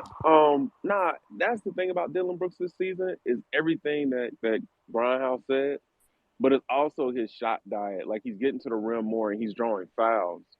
And that's been a big component of us being able to hold the fort down during injuries as well, is that it's not the fact that we don't want Dylan to be aggressive, it's how that aggression looks. It's the above the break threes, and all sorts of those shenanigans. But when he's getting below the foul line, oh, I wouldn't mind Dylan taking 20 shots a game because that he's going to shoot 10, 12 free throws and he's going to cause havoc down there because he's a strong dude. And whether Zaire is 6'8" or 6'11", he's going to be a plus perimeter defender because Conchar is all heart and grit. We call him Gritty in the local fan base. Shout out to him. He's been holding down the fort. And he's been one of the unsung heroes of this season, man, because he may not hit a lot of shots, but he hits a lot of big ones for us, to stop runs, to get runs going. So I wanted to share that. And I also wanted to ask Grindhouse, because he's from Memphis, the best barbecue city in the world. I will hear no such other opinions about how he feels about ribs warmed up with a Bic lighter. Oh man, they can throw that, bro. What was dude thinking, man? I don't know. I I'm just know. still I'm still I lost on just that. I just know I want somebody in my life that loves me enough to be like, no, I'm not putting your lighter in my purse so you can warm up the rib during the game. Save me from myself, please. Well, see, the problem was is he was next to his boys, so like that just there wasn't a chance. He was never going to be saved. But was Like the rib like in a Ziploc bag at least? Like, where did it come from?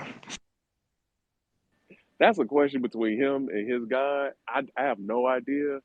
I just know warming up a rib in New Orleans, Louisiana during the Bayou Classic is just there's just it's no you. call for it. There's just no call for it. You know what I mean?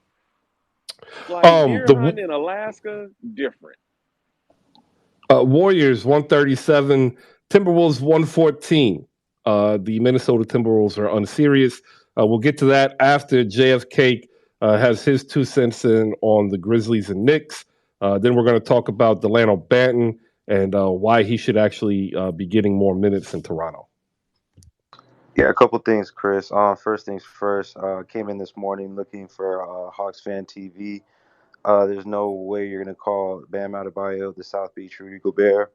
Um, I think it's just plain disrespectful. There's a lot of things I could have definitely said about Trey Young, and his lollipop head, but I'm gonna keep that to myself. But my comment and my question and concerns is all this at once. Uh, based on the Heat not making any moves and getting rid of PJ Tucker, a lot has to do with roster construction and what fits what and who fits in what position.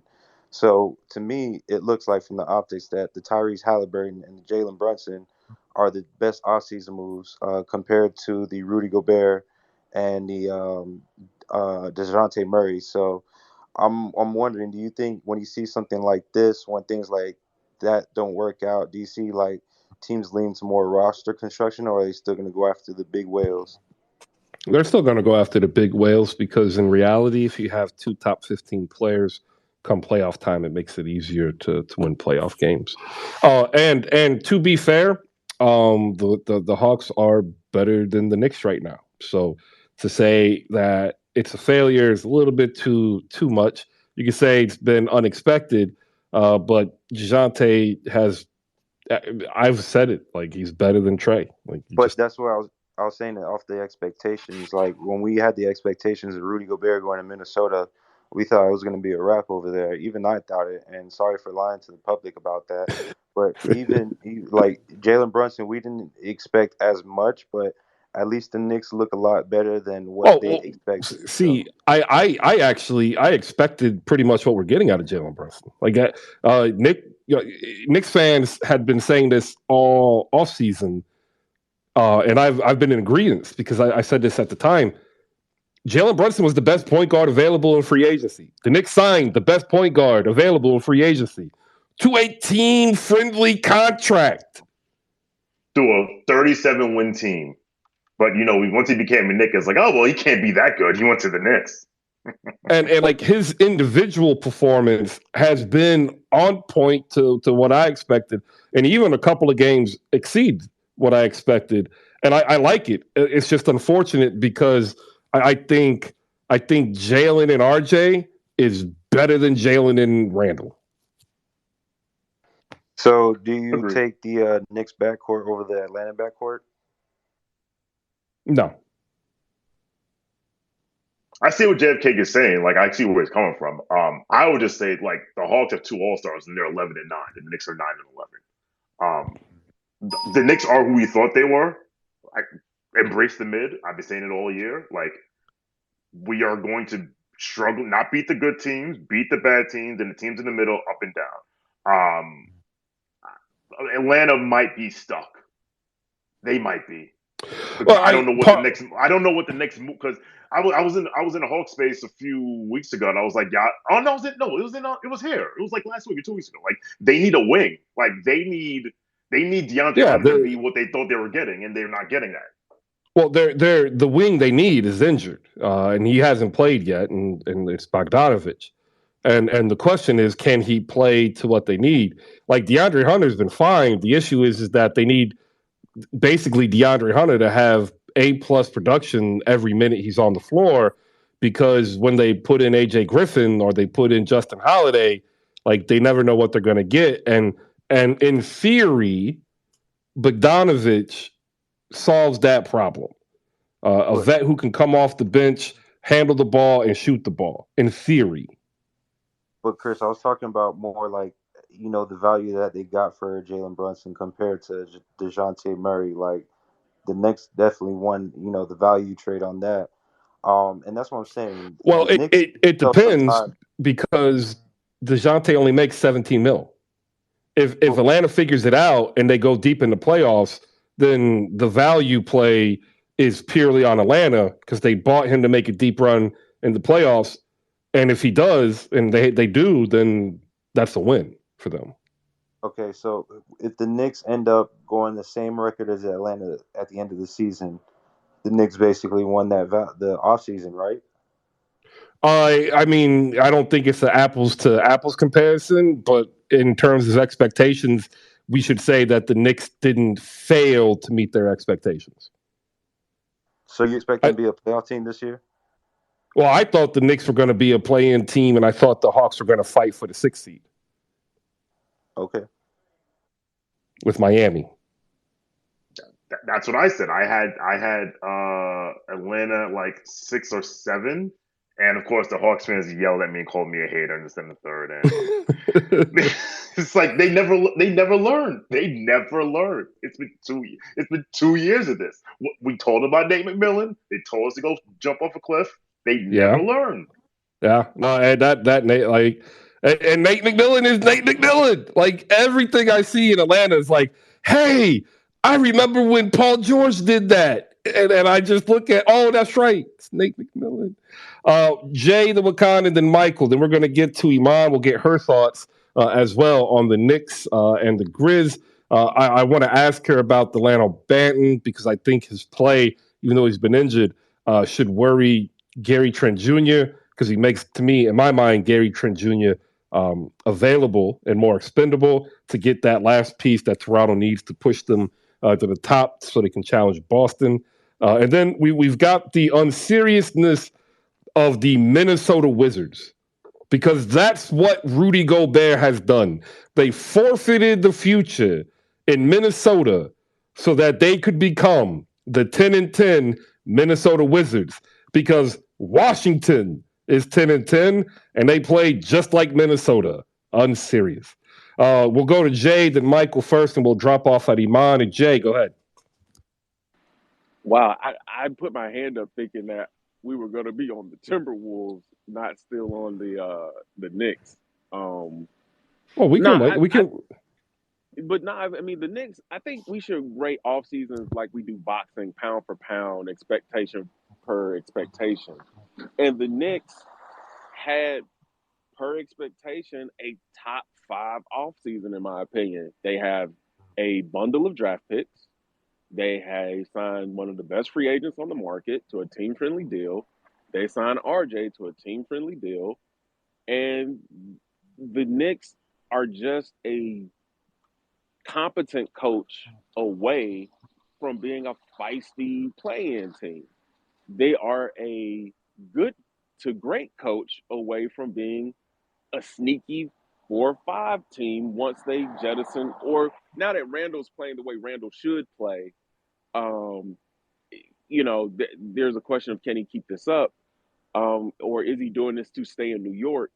But the Knicks are fine going forward, but the Timberwolves are driving down a dark alley with a dead end at high speed, man. And that brick wall is coming because Chris Finch is not the coach for this roster. Like, they should have fired Chris Finch if they're gonna make this trade. And they should have got a coach like Lionel Hollins, who's gonna make them But play they through they the couldn't third. fire Finch though. Chris, you have Finch who wants to run a Boston esque, Toronto esque, because he's on the Nick Nurse coaching tree. Um, 35 to 43 a game, 4 out, 5 out offense. And then you go get the antithesis of that basketball philosophy and Rudy Gobert. And I think what everybody thought Finch was going to do was run a lot of Spanish pick and roll and a lot of Cat Gobert pick and roll, to really make defenses make a hard decision with their front court. And what instead has happened is that Cat seems allergic to drawing contact consistently, and Ant is not interested in being cunning about scoring off the drop coverage when he's running a pick and roll with Gobert. And so what you just have is a complete mess. Just a complete mess. And I don't really lay it at Gobert's feet. To me, he's the fourth guy to blame in Minnesota. First would be Chris Finch, second would be Cat, and third would be Anthony Edwards. Because Gobert is just doing what Gobert's always done. So I don't lay it at Gobert's feet. It's everything around him is not it's a tire fire. And I resent you calling them the Minnesota Wizards, because the Wizards are playing up to what they're supposed to be. Nobody thought the Wizards was going to come in and challenge for 50 wins. Like, the Wizards are doing amazing. Leave the Wizards alone.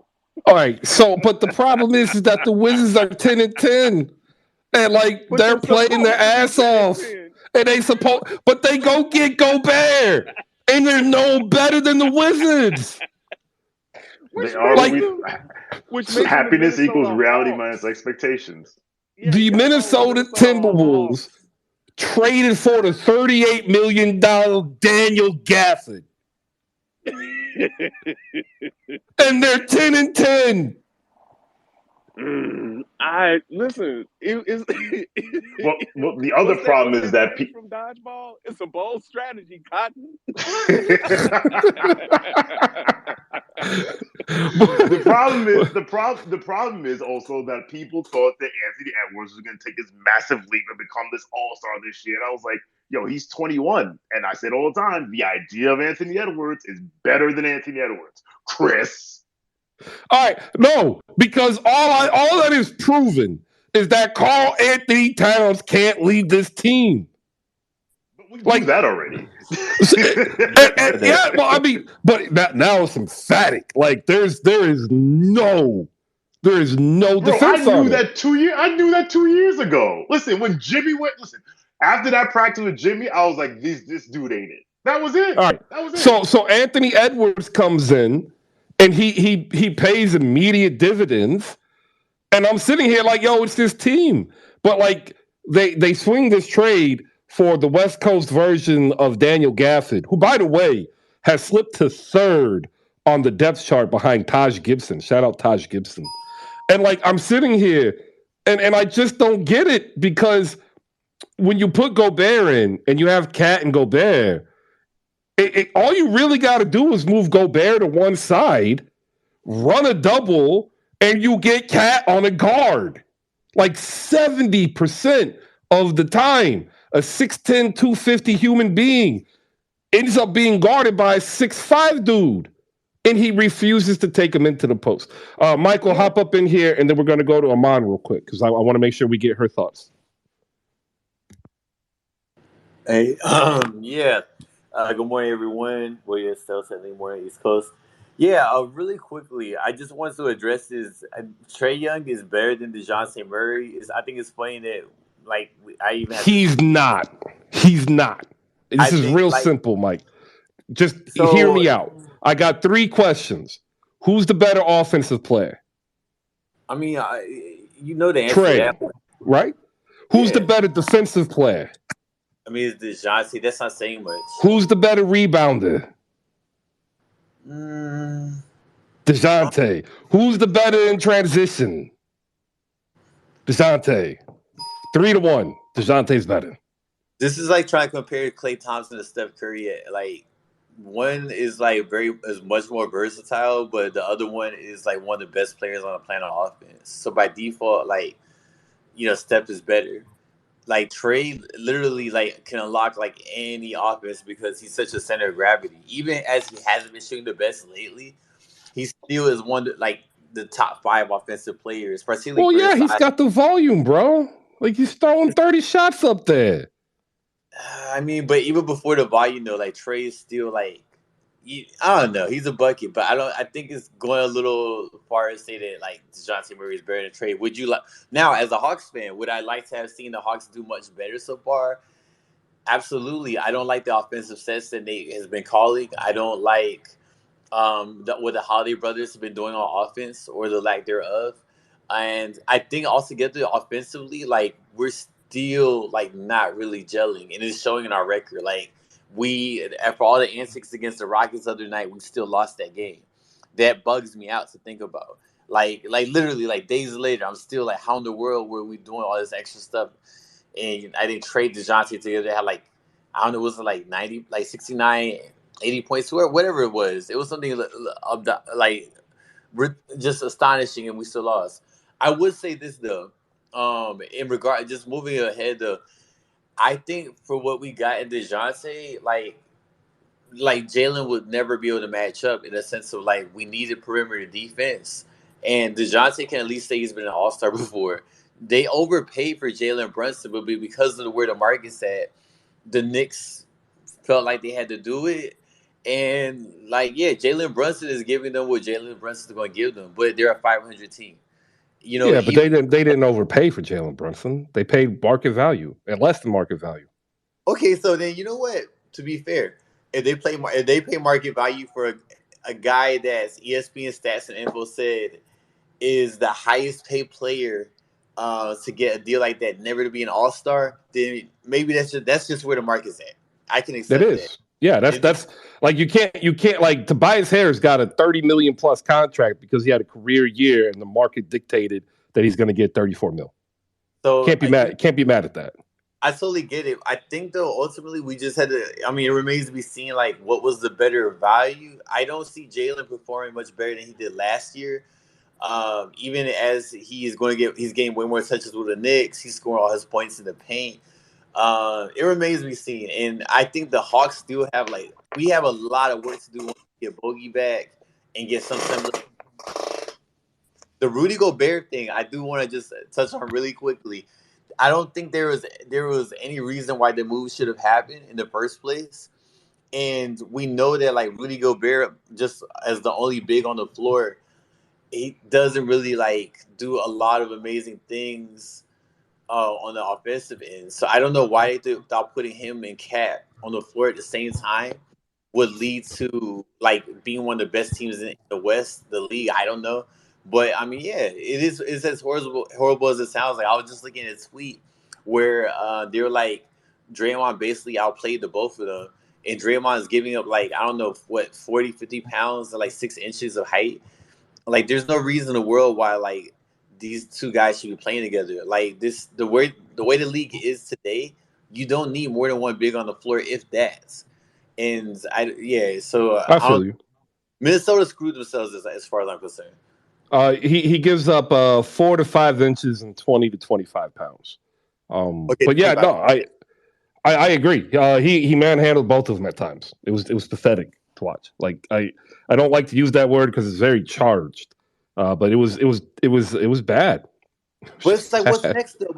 Chris, what's next for Minnesota, right? You guys like y'all mortgage your entire future, as I don't know how many drafts ahead, just to get a guy who, he's been DPOY and that's great, but realistically, like, is that going to move the needle in a really competitive Western Conference? The short answer is no, and it's only going to get worse as far as I'm concerned as the season goes on. Well, so I have your answer of what the Minnesota Timberwolves should do. And the answer is they should trade Karl Anthony Towns. And they should trade Karl Anthony Towns to the Toronto Raptors. That's what they should do. Toronto should just say, you know what? It ain't working in Minnesota. Let's go ahead and see what they think about Gary Trent, Chris Boucher, and a series of picks. Let me get Karl Anthony Towns and put him next to Pascal Siakam, Scotty Barnes, OG Anunoby, and Fred VanVleet. Please do that, because I swear to God, if the Knicks trade for him, I'm gonna lose my shit. So yes, please, We need Cat please. in New York, man. We need Cat in New York City, No, man. we do not, We need bro. Cat. Man, Oh, the No, we anti don't. the anti Katniss is hilarious. Like I look. I have my opinion on what they did and why they did it. I'll get to that after Iman shares her thoughts on any of the games we just got done talking about, and anything that she does want to add to Trey or DeJounte as we just brought them back up. But I am not lying. Like I really think like there are 4 teams that Cat could be traded to that I think would be good for Cat and good for the league. And at the top of the list is the Toronto Raptors. Also on that list, the Miami Heat. Also on that list, the Dallas Mavericks. Also on that list, the Golden State Warriors. Aman, what are your thoughts? I don't want Cat. I love Cat, but I don't want him. I like to me, the way the Raptors are building is they want to have the ability to have every guy on the floor be able to switch. And that, like, can Cat do that? Like, do you want Cat out there guarding out on the perimeter? Like, I was fine with even getting Rudy Gobert. I was, not as high on it, but, like, I was like, okay, I can kind of get why the Raptors would want to get a Rudy Gobert into the fold. I can understand offensively that they would need someone like Cat. I'm a big Cat person. Like, I think people are too down on him. I personally, just looking at the Hawks and the Timberwolves, like, both of these teams made trades that just did not necessarily, like, they doubled down on the roster that they had, and I'm not entirely sure why. I agree with the person earlier who was talking about Chris Finch's fit with this Minnesota Timberwolves team. It's very clear, like, I was just parsing through the numbers on Cleaning the Glass right now, because one thing that the NBA app doesn't do is when you're looking at the lineup minutes, you can't remove someone else. So like Karl Anthony Towns and Anthony Edwards on the court have a -1 net rating, which is bad. But if I remove Rudy Gobert from that, well, now they're plus 3.7, which is what it looks like when they're on the court and you take Rudy Gobert out of that. It's the same thing when Ant plays with Rudy Gobert. They have a plus 10 net rating. Granted, less minutes because they don't pair as much together on the court, so it's less possessions that we're looking at there, but it's very clear that the numbers are telling us Ant looks a ton better when he's not playing with 2 bigs on the court. He looks phenomenal when he's playing with no bigs on the court because it's Chris Finch's ideal lineup. It's what the offense would look like if you let Chris Finch sort of build a team based off of what he wanted to coach. Which is precisely why I don't want a big here in Toronto. But so I just the Timberwolves as a team is an experiment that I think is going to take a while for them to figure things out.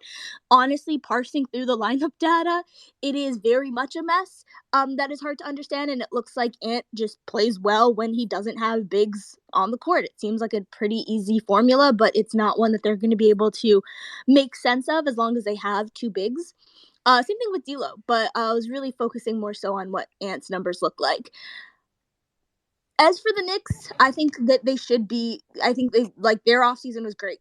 getting a point guard does a lot. Like, the point blank period, if you get a point guard, we're seeing that the Mavs are missing Jalen Brunson. I've been hearing people say, well, Jalen Brunson can never be like a number 2 to win a championship. And I think all of that is noise. You're not necessarily looking for your number 2 to win a championship. You're looking to field the most competitive team that you can, and you're looking to not run Luka into the ground. I think Jalen Brunson not being on the Mavericks is a disaster, and Jalen Brunson being on the Knicks is an adult in the room and on the court that is not 55 years old and can actually play. To me, the Knicks, their defense doesn't quite make sense to me. I wish I could watch more. But like, I don't know. They haven't really been interested. I've seen a few of their games. RJ Barrett makes me a little bit sad. But I think the Knicks are proving that just having a competent point guard on the team changes everything. I think it's something that the Raptors truly believe with Kyle Lowry and Fred VanVleet. And I think Jalen Brunson kind of comes from the school of Fred VanVleet. I think they're, similar sort of type of players.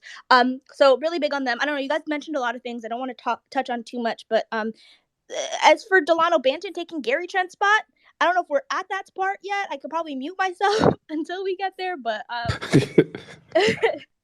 for it. Not really for that. You're not really for it. I'm for it because although Gary Trent is playing fantastic in defense and his main job is to spread the floor, I like Delano Banton's natural ability to drive more so than I like Scotty Barnes.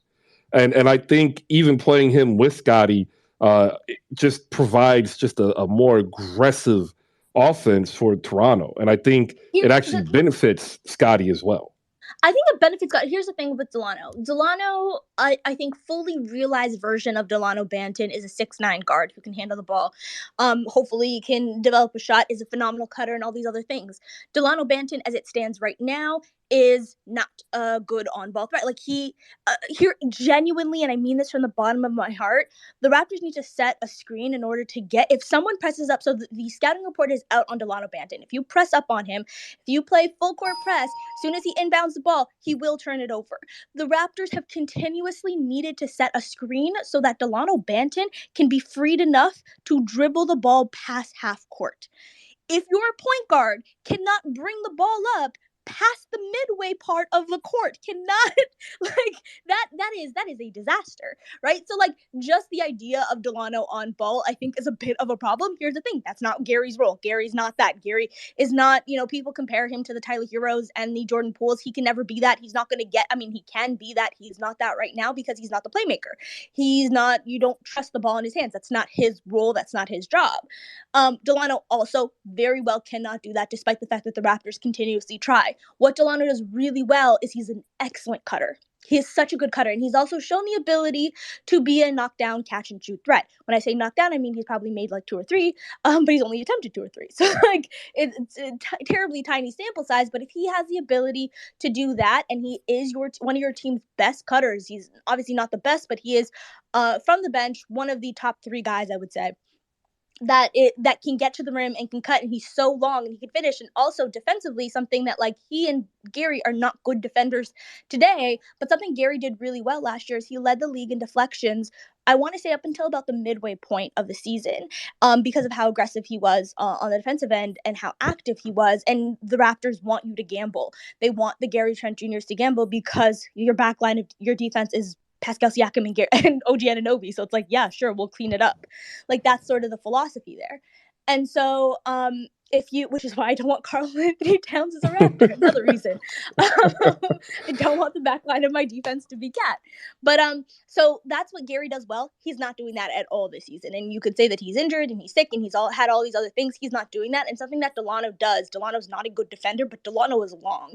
And there's so many instances where I'm like, Delano did not just try to swipe the ball, but he managed to get a deflection because he's just long and he hasn't had full control of his limbs as of right now. And it works. He's allowed to gamble a little bit more than someone like a Gary Trent Jr. because he's got the wingspan of Giannis. Like, that just adds another element to his game. So I love Delano. I think that Gary might not be the future of this team if he hasn't fixed things, because where we're at with Gary Trent Jr. is he's not being able to, like, this season, his shooting is not there. And the Raptors very much need Gary Trent Jr. He matters to what they do, but if you're on this Raptors team and you're under 6'9", you need to be able to shoot. Point blank period, especially if you're not one of the team's better defenders. And he's not doing that this season. So you can't be bad on the defensive end and you can't shoot, which is like, I don't believe that Gary's not going to be able to shoot. I think he's just having a bad start to his season. We know that he is a knockdown 3-point shooter. That's what the history of his career has told us. So like, I trust that he'll be able to do that. But as of right now, Gary is struggling because you can't be under 6'9" and not be able to hit a shot. I had a Raptors fan tell me that he's struggling because he's got early male pattern baldness. He's just Somali with that forehead. We claim him.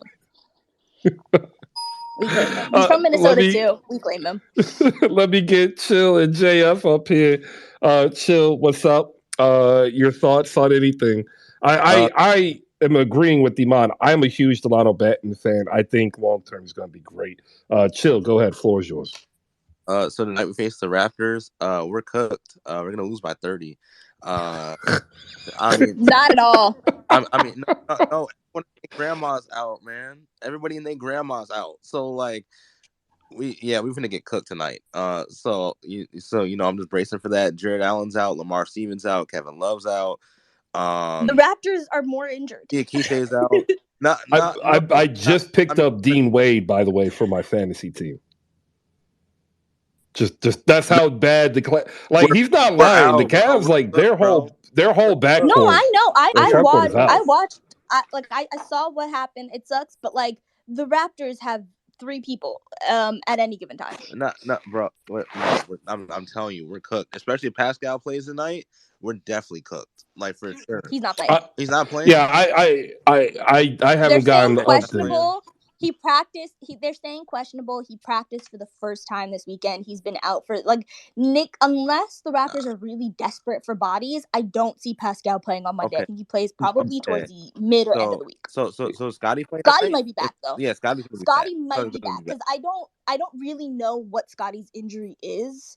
I don't know if it's a knee or an ankle thing. He seemed to be playing through whatever it was. So him missing games was kind of weird.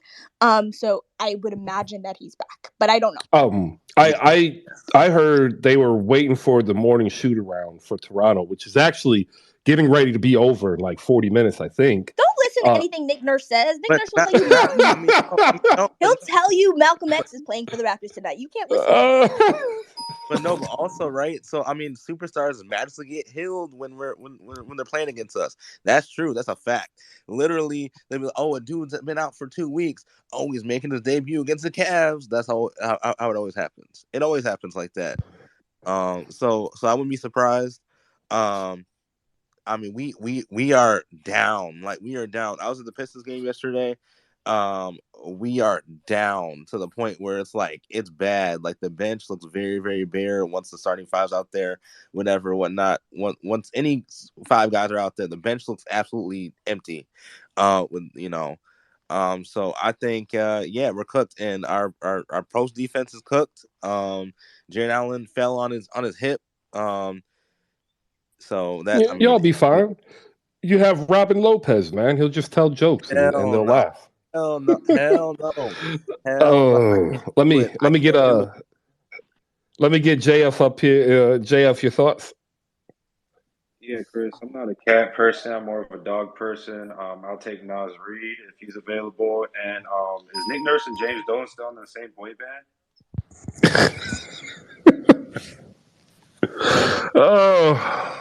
I don't know.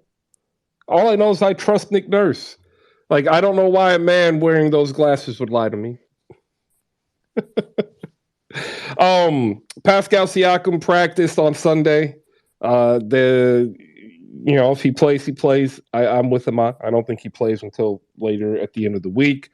Cool news about Toronto, though, what's really cool is their ticket prices have increased, which means they've been performing well enough to increase $43.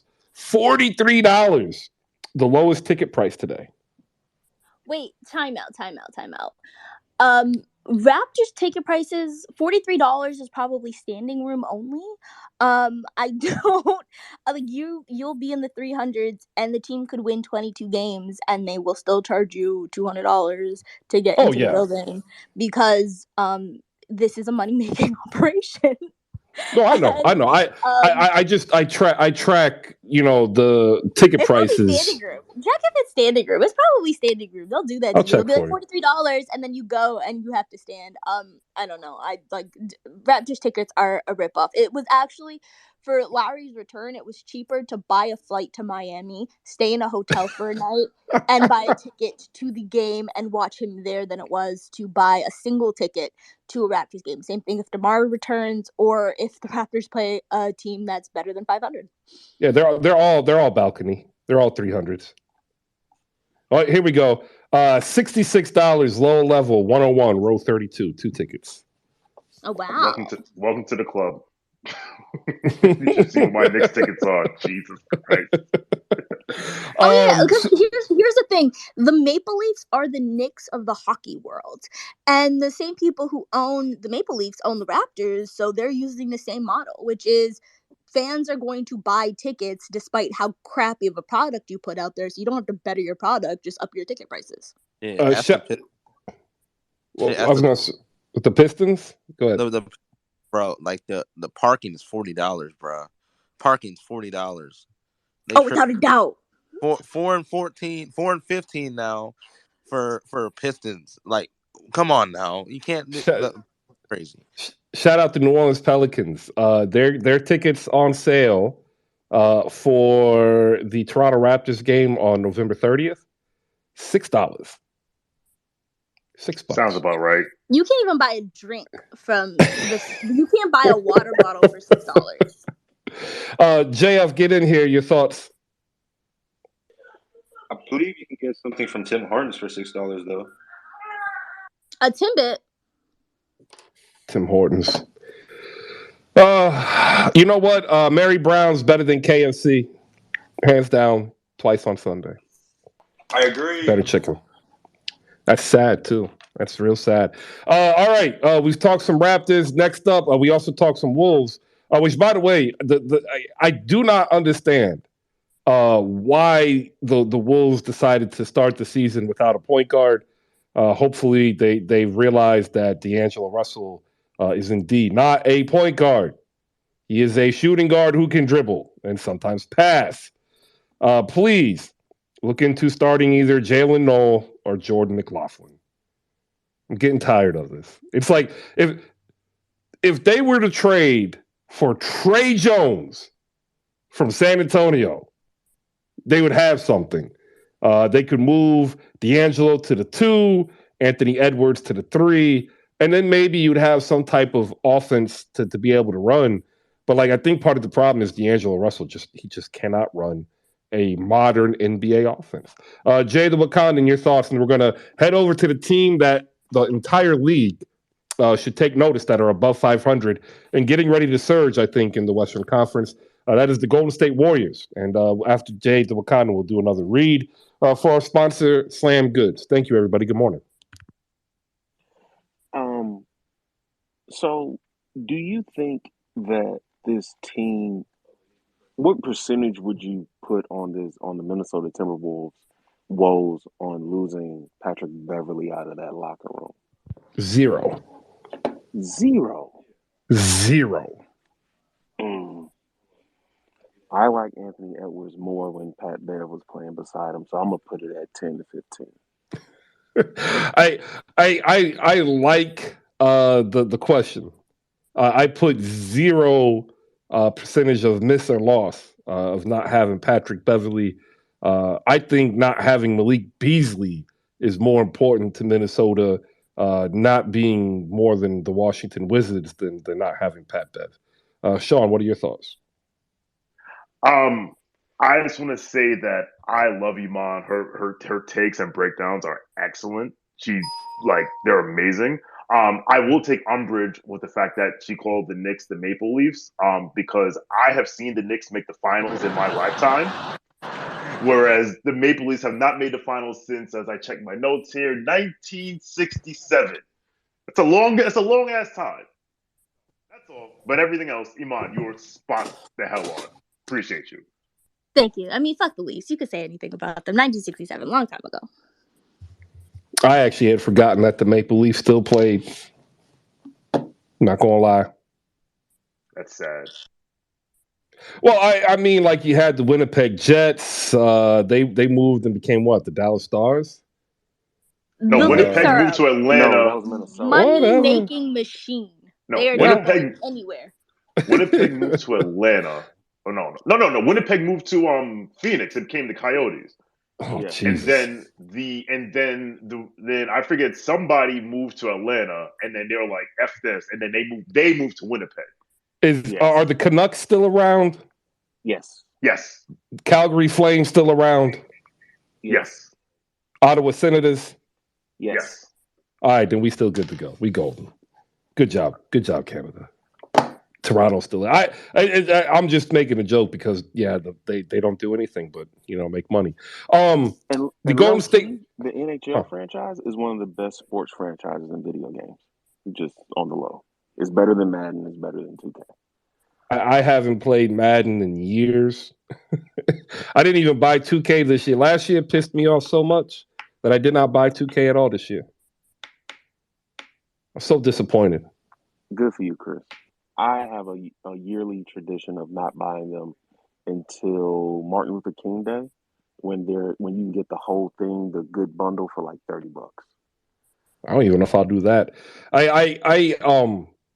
Shocker, I'm a nerd, so I like playing the My GM, and they haven't done anything to that thing. And every year, it's just more disappointing, and I get pushed more and more away. All right, the Golden State Warriors, ladies and gentlemen, are finally above 500 at 11-10, defeating the not serious, the very unserious Minnesota Timberwolves in a back-to-back. They are on the come up. They are now winners of 3 in a row, 2 of them on the road, 9-1 at home. If they go off on a 7-game win streak, they will catch up to the Phoenix Suns and Denver Nuggets. Buy or sell, the Golden State Warriors, whom I said at the beginning of the year, were likely to repeat coming out of the West. I don't know if they have a championship yet, but I still see them as the team to beat. Anybody want to take this one first? Go ahead. I do want to give a shout out to Jordan Poole and Draymond Green because despite what happened, they are still doing what their job is and being professional about it. And that like, say what you want, it was public, y'all, and that type of incident can really haunt the team. But for every game I've seen, I don't really see it being an issue. So, I think that might actually be now behind them professionally until the end of the season. Who wants to go first on their thoughts about the Golden State Warriors? Oh, look at y'all. Go ahead, Jack. Kerr has played around with his rotations. He was doing something like a hockey sub. It wasn't quite a hockey sub, but it was close to it. And he stopped doing that. He's mixing and matching starters with his bench a lot more, and therefore their starter bench splits aren't so bad anymore. It's still not the best, but it's not killing them anymore. That's A. B. Klay Thompson isn't shooting like Michael Kidd Gilchrist anymore. That helps. And they just decided that they need to take regular season games a little more serious, to be honest. The way they started the season, it wasn't really a championship hangover, but it was a veteran squad that has been here, done that in the regular season, and I think as a franchise, top to bottom, they wanted and were expecting Moody, Kaminga, Poole, Vincenzo, and all of them to be able to carry the load, a lot more of the load earlier in the season, and that just did not come to fruition. Part of that's because of injuries, part of that's due to other factors. But now that they've kind of sprinkled in a different rotation, they're better. The only question is if Phoenix makes a trade or if Memphis gets healthy, can those two teams put together a kick where the Warriors have to play playoff intensity earlier than the playoffs. Um, and that's the question going, for the rest of the season, provided that they're healthy. All right. Micah, your hand is up. Go ahead.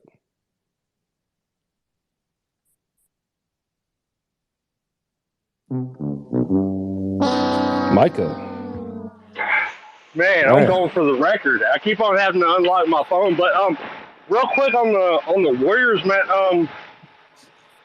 I just think that their two timeline issues they're still there. They're getting over it. I believe. I do think that they're the team to come out of the West because I don't know. I really don't trust a lot of the teams that are on top in the West right now as far as postseason goes. And yeah, they have an amazing roster. And hey, it was mentioned that Lucas should look at how Steph plays and try to emulate that, but you got to kind of have people that can facilitate and dribble to make that happen. So there you go. But my take, and this is going to be a more of a nuanced take, is one of the things that the Warriors had always been missing was the Sean Livingston role, and that to an effect had been played by like Andre Iguodala, Otto Porter Jr., Juan Toscano Anderson, in terms of having a vet kind of off the bench who's able to perform. They lose Juan Toscano Anderson and Otto Porter to Toronto. And when he gets healthy, y'all, like he's going to be a boon for Toronto. They found their next Juan Toscano, who went to Los Angeles, and his name is Anthony Lamb. Anthony Lamb, over the last 10 games, 18 minutes, over 50% from the floor, over 40 from three, cuts, rebounds, plays defense, doesn't need the ball. I think Steve Kerr finally found the guy that he could throw in there and know that he's only working on making the right play every single time possible. If you looked at the last 5 games, he played in Houston sparingly, but he started getting some run. He had a rough game against New Orleans in terms of shooting, but actually did well as a secondary facilitator. And then in this 3-game win streak, he's done phenomenal, going like an insane 88%. That is also a problem because Anthony Lamb is now outplaying Moses Moody, Jonathan Kuminga, and James Wiseman. Anthony Lamb was from the University of Vermont. Anybody want to go ahead and tell me when Anthony Lamb was drafted? Anybody? 2017? He wasn't. He wasn't drafted. And that's the problem because you have lotto picks who aren't getting minutes, but Anthony Lamb can find 17. So I think what ends up happening is because the pressure will eventually win out for Golden State to win again versus building while trying to win, is I think we have, as Sean would say, a consolidation trade. I think there's a trade out there for the Golden State Warriors, and I think it will propel them to be the head of the Western Conference and arguably a top 4 team in the league, which is what you need to be heading into the playoffs to repeat. That's what I think. That's my personal opinion. If you're down below and you want to come on up, now's a great time to go ahead and raise your hand. Whole bunch of people up here love to talk basketball. Would love to talk basketball with you, and they're not going to, be mean about it, unless, of course, you say that Fred VanVleet is as good as I am, which is not very good. And speaking of Fred VanVleet, if you look above, he has been interviewed by C. Hendo. That's right, our friend Chris Henderson, still on the grind every day. Talks to Fred VanVleet on the Monday drop, NBA 2K, Mount Rushmore for point guards, and won basketball in his taste in music. Go ahead and catch Chris Henderson over at C. Hendo on YouTube. You can also catch him here when he pops up into the spaces or on the timeline. Next up, we're going to go ahead and do a read because reads are important. I make no money from them, but I have to continually practice so I can be very good at these reads so that when Iman is super famous and then she's running her own organization and she's like, you know what? We really need just a steady voice who's going to come in every day, put in his time to make sure that we are on schedule. And that's what these reads help me do. And I want to say thank you to our sponsor.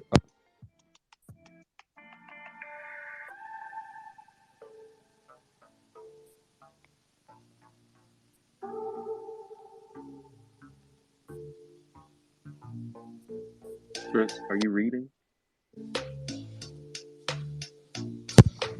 Ah, wow. Apparently my headphones came out. That was nice. So y'all heard none of that, huh? Nope. Not at all. It was dope, let me tell you. Slamgoods.com, save 15% using promo code HoopSpaces. Head over there to pick up all your apparel and collectible needs. And I want to give a shout out to Slam Goods for backing HoopSpaces at the beginning of the season, saying we like what you're building. We see what you're doing every day, building a community to get better basketball talk. And we're appreciative of that. And we're going to give you this promo code. I'm saying that now because we will have a second sponsor as well as Slam Goods up here to give you a promo code to save on another product. This product actually helped founded by an NBA player. So I'm excited to say that was going to be in the read. And you can celebrate this now by heading over to Slam Goods and using promo code HoopSpaces to save 15% off of your entire purchase site-wide. I got to be careful. I got to get new headphones. Like, I think the cord is frayed. I think my son's cat was chewing on the cord, and if I just turn it the wrong way, it kind of cuts out. It's annoying. It's like $80 headphones, man. Anyway, third hour. That's why cats are bad things. Oh, they are. Cats are evil. Like, they really are. They mess up everything. They knock over bottles, glass of plastic, right? They scratch you at all times of the day. Like, you're asleep. It's 2 a.m. And then for whatever reason, the cat somehow opens the door and gets in the room. And then before you know it, the cat is attacking your feet. It's not cool, guys. Napoleon, good morning. How are you? Greetings and salutations, everyone. I'm on this side of the dirt to complain, so I will.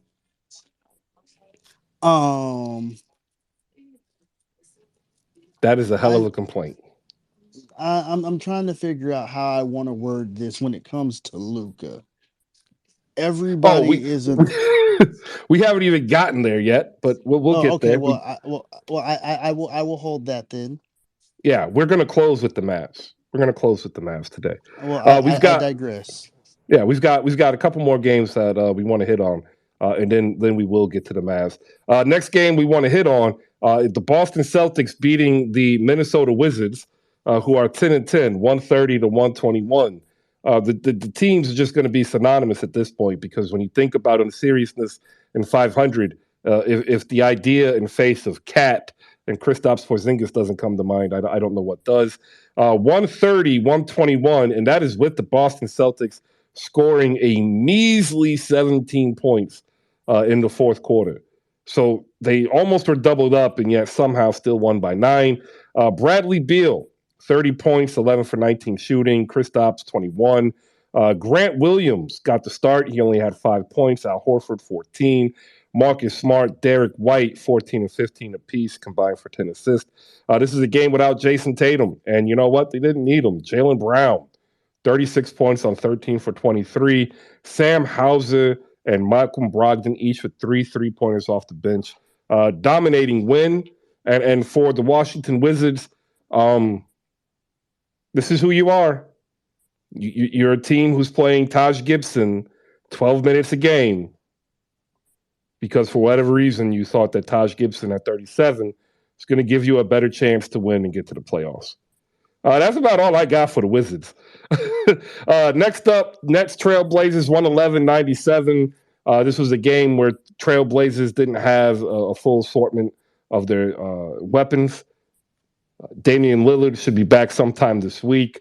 Anthony Simons was out last game as well, and they don't have any offense without either of them. Without both of them, it makes it worse. Ben Simmons with the start, ladies and gentlemen, your Tony Snell Award winner of the night. 34 minutes, 2 points. 1 for 3, 0 free throws. I don't care he had 8 assists. I don't care that he had 12 rebounds. I don't care that he played defense. He played 34 minutes, and he went 1 for 3 with 0 free throws. Tony Snell Award winner of the evening, Ben Simmons. Royce O'Neal, 7 points, but the game was really between two people. Kyrie Irving and Kevin Durant combined 53. 10 rebounds, 11 assists, 7 for 16 from deep. Off the bench, the sniper, Seth Curry, has returned 29, 7 of 10 from deep, 11 for 15. And if he is healthy, that bodes well for the Brooklyn Nets. So well, in fact, I would actually consider, if you're starting Ben Simmons, to bring Kyrie Irving off the bench.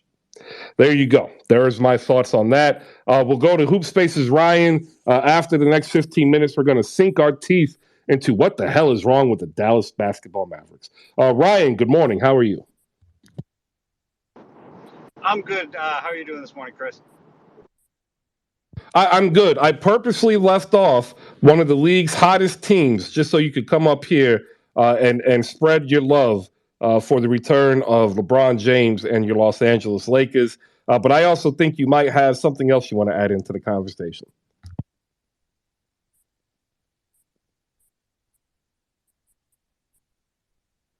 All right. That's not me, right?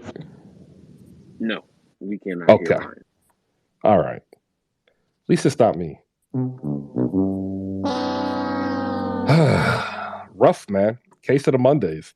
I hope he didn't get hit by one of those Twitter bugs. All right, let me give some shout-outs down below while we wait for HoopSpaces Ryan to pop up through here.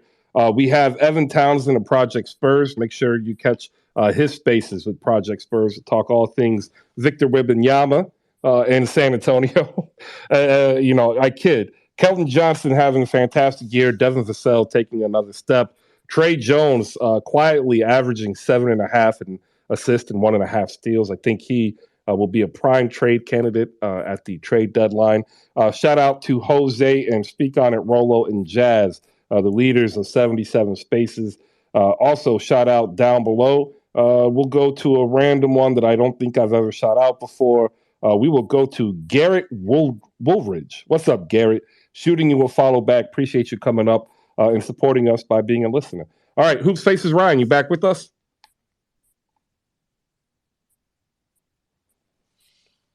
Moving on. You looking like Nick Anderson at the free throw line right now, Chris.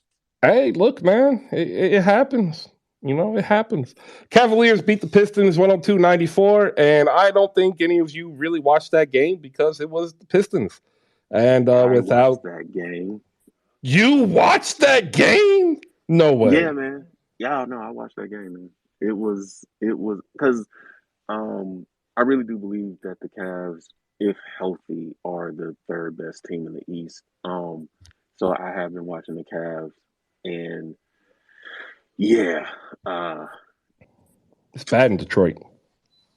It is not only is it bad in Detroit, it's did you see the double dribble 6th grade hop thing that I think it was Levers that did it? Yeah, Isaiah Levers. Yeah, man.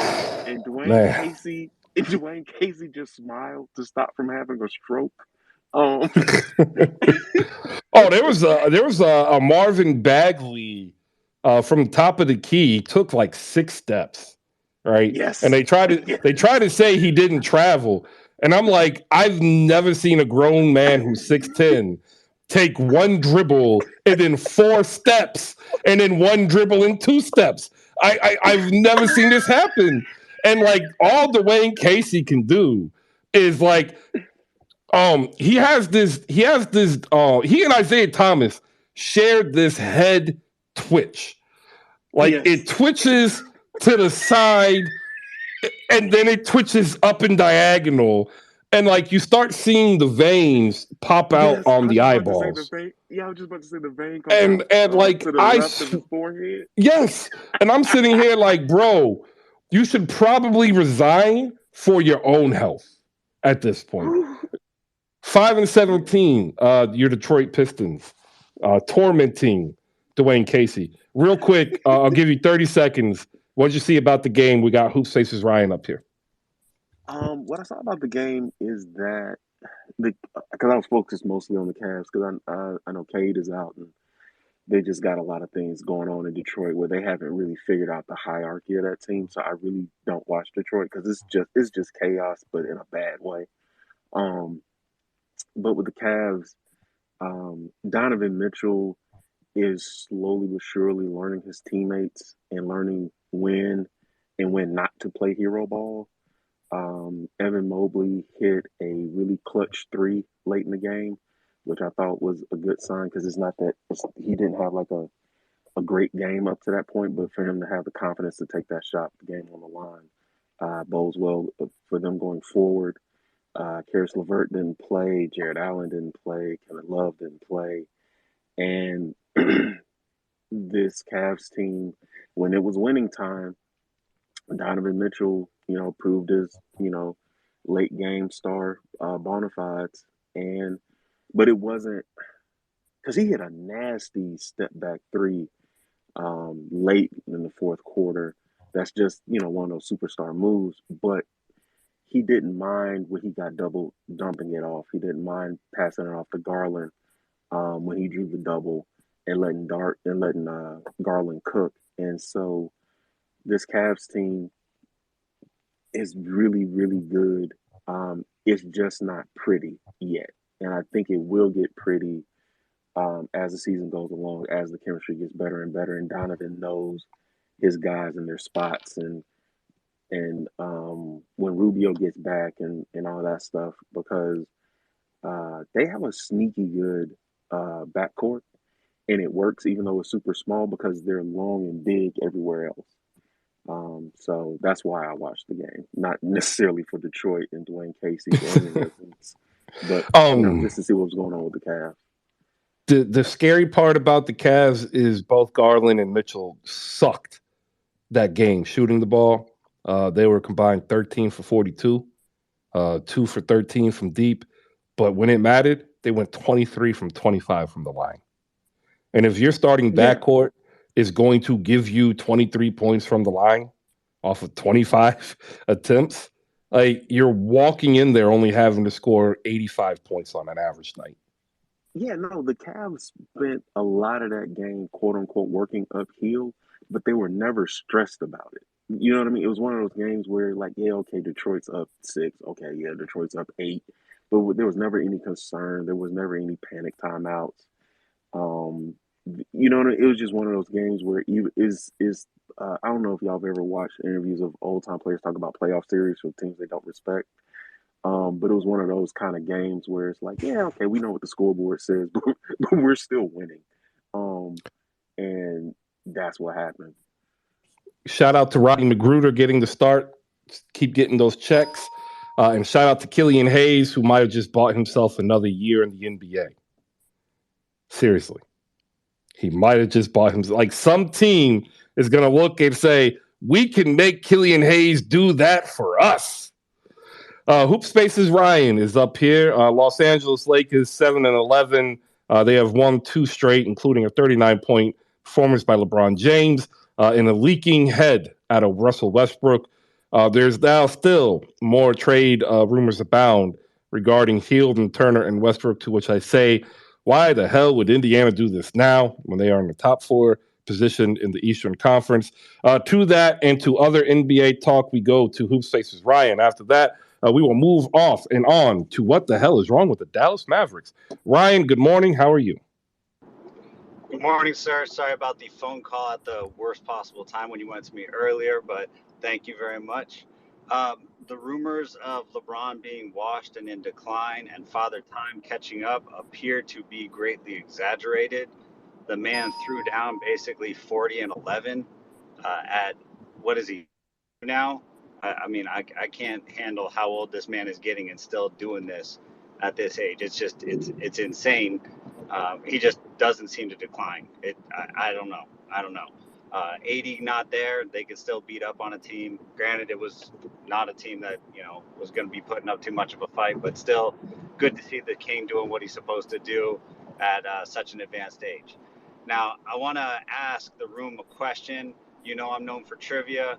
I don't want to play a round of trivia today. I just want to ask one single question to the room. Throw it out there. Chris, I'm going to start with you. See if you can pull this off.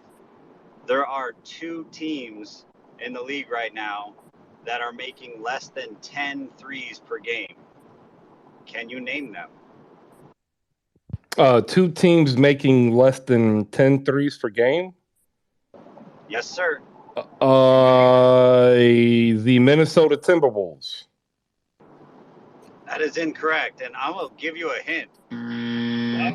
Why would I be looking at this stat considering how the Lakers are playing, just as a hint for one of the teams? I know those teams. It's the Wizards and the Pelicans. Man, listening skills. My man, listening skills.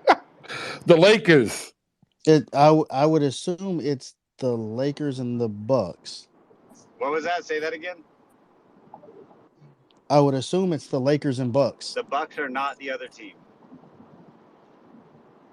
I didn't say LA because I thought LA was going to be the answer. I really thought it was Minnesota.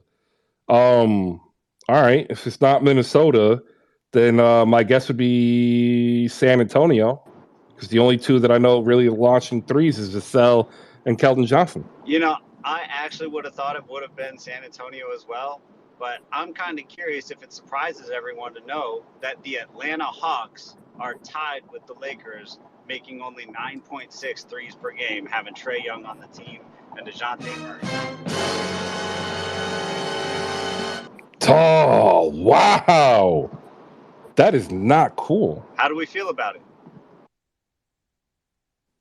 I'm laughing. Although I will say that's pretty scary, because if you think about it, they are currently 11-9 in 5th, and they're having shooting woes.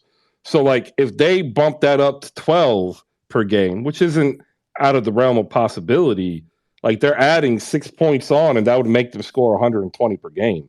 And that would be just insane. That's Boston and Golden State right now, 120 per game. So that's what I think. I think it's bad, but that's something that's actually fixable, especially if they get Bogey back and he's healthy. At least my opinion. Mike, your hands up. Go ahead. Yeah, I was just gonna just say, mention what you shared there. I think that we knew that not having Bogdanovich would be an issue, getting the year off. I don't think that we anticipated that scoring would be this bad, but I feel like once we get Bogey back, that'll be important. Other thing is, just want to make sure I give him his flowers. Kevin Herter is playing out of his mind right now in Sacramento, and he was one of my favorite Hawks. Did not want to let him go. Ultimately, I knew we wouldn't be able to have paid him. We already paid him, but I knew we wouldn't have been able to keep him and still try to get a DeJounte. So, it happens, but I think you're seeing how important somebody like Kevin Herter was on our roster in terms of just consistent shooting and scoring. Even play solid defense, because I feel like we're missing him a ton right now. Yeah, no, I agree. Dang, that's rough, man. Good job, Ryan. Never would have guessed Atlanta. Never would have guessed them. All right, that's all I got, but I'm just going to sign off by saying neither of those teams have the lowest three-point percentage in the league, though. That's still the Knicks, so we could still shit on the Knicks on the way out. Thanks. Hey, last week, ladies and gentlemen, I said this. Actually, it's been 2 weeks too. That despite their start, the Los Angeles Lakers could go on this road trip and come out 2-3. And then I said, if you look further on, if they can go 500 for the remainder of the month, that would set them up for December, where their 3 hardest games, are going to be against a hurt Cleveland. What are you doing? What are you doing? Are you What? setting us up to say the Lakers could possibly have a remotely mediocre season? I mean, what are we even doing? Well, I all I'm trying to say is there's a path here to 500. Who So wants that? I was just about to say, Chris, really quickly, like, so basically, like at this pace, the Lakers are going to be in the play-in, which a lot of analysts had already penciled them in, like at best. I'm curious to see if they can evade the play-in, if they can just be that good to where they get a 6 seed. But I mean, it's no telling. Like this team is just so volatile. Yeah, I'm just saying. There's a path to 500 here. You have a Cleveland team who's hurt, a Milwaukee team that's hurt. You sneak out one of those wins, right? You got Toronto, they're banged up. Philly's banged up. You know, the two teams that aren't actually banged up are Boston and Denver, and you don't have that until midway through December. There's a You know, path to Chris, 500. Chris, you're making me so happy right now because that's every fan's hope and dream is just to get their team to 500. It's like, oh yeah, that's exactly what I want at the end of the season is 500 ball. Who cares? Nobody wants And that. embrace the process. This You is not know, proceeding. This is not a process that's proceeding towards anything. This is It- just oh, I years di- and years I 100% disagree. 100%. I couldn't What disagree anymore. what are we proceeding towards besides allowing salary to fall off the books? Exactly that. So you're just You letting time pass. We're watching paint dry right now. yes, but it's a beautiful color of paint. That's a process to you. All right, fine. Well, I say that because I think Ryan, you see what I see. Shout out to Christmas music. You are now allowed to listen to Christmas music and put up your Christmas tree.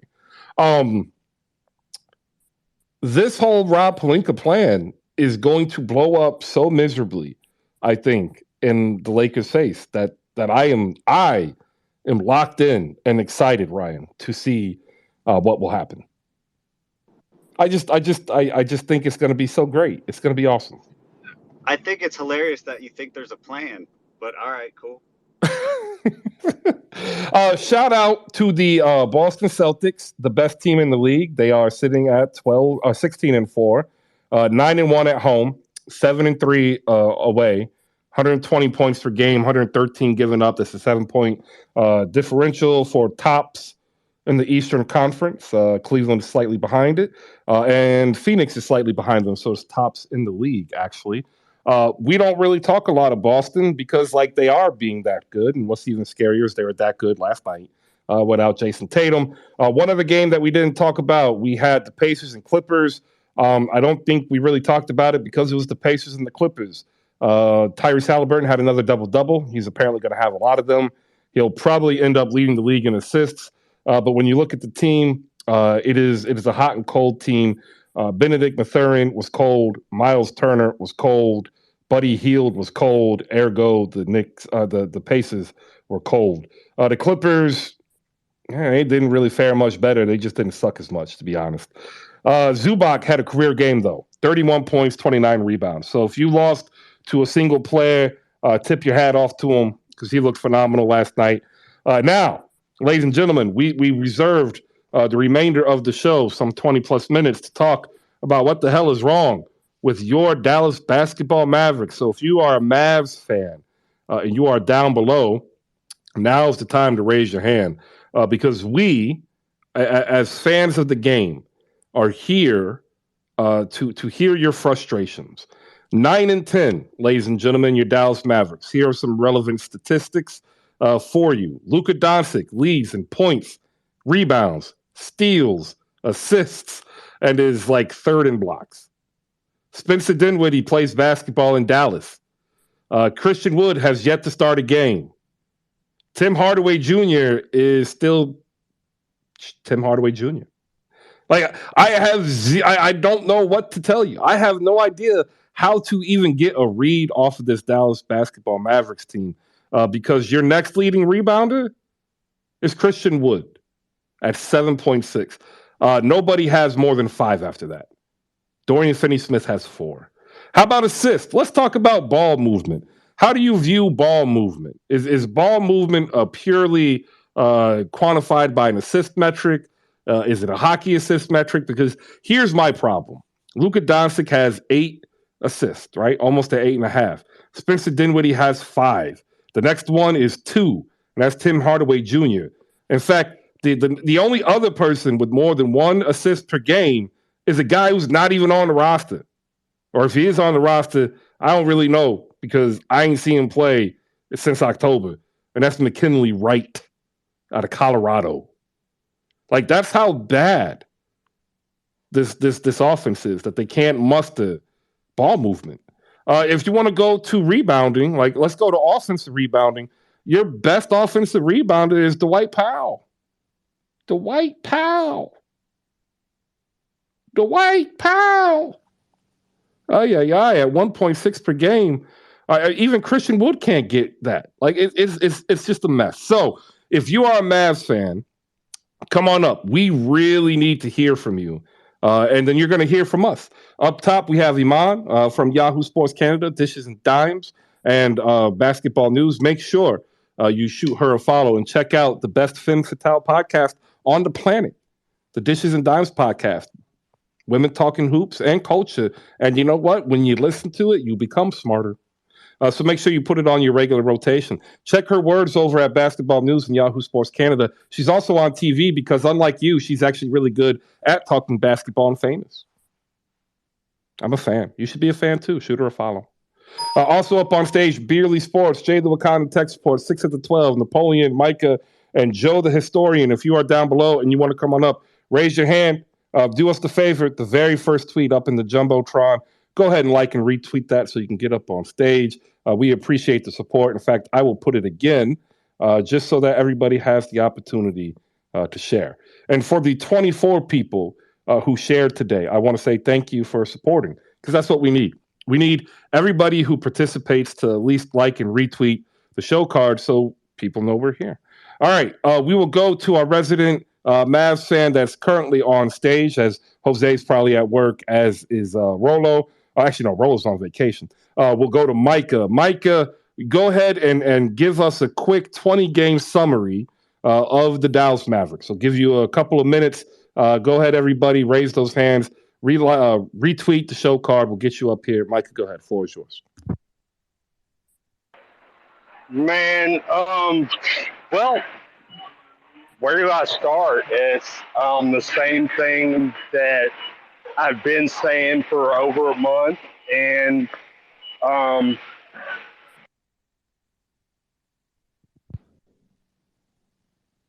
right, that was my fault, Micah. That was my fault. Go ahead.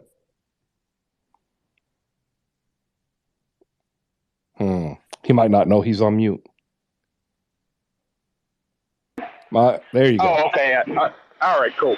But anyways, they can't dribble, they can't pass, and they're role players that are on the wrong side of 30 that have no chance of developing, and our owner and our coaching staff don't want to admit it. And to be perfectly honest, like I was saying, I look at body language a lot, and when they panned whatchamacallit, they panned Nico's face at a game one day, and the look on his face was telling me that it looks like almost what you said is going on in Philly, to where there's a battle between the front office and the coaching staff.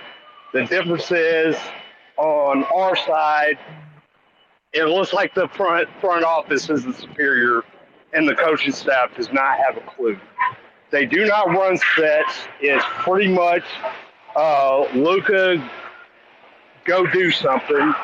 And, it's like, I keep on seeing these people say, well, why isn't Luka getting his teammates involved? Watch that last possession from the Toronto game. There is your answer. They don't make right reads.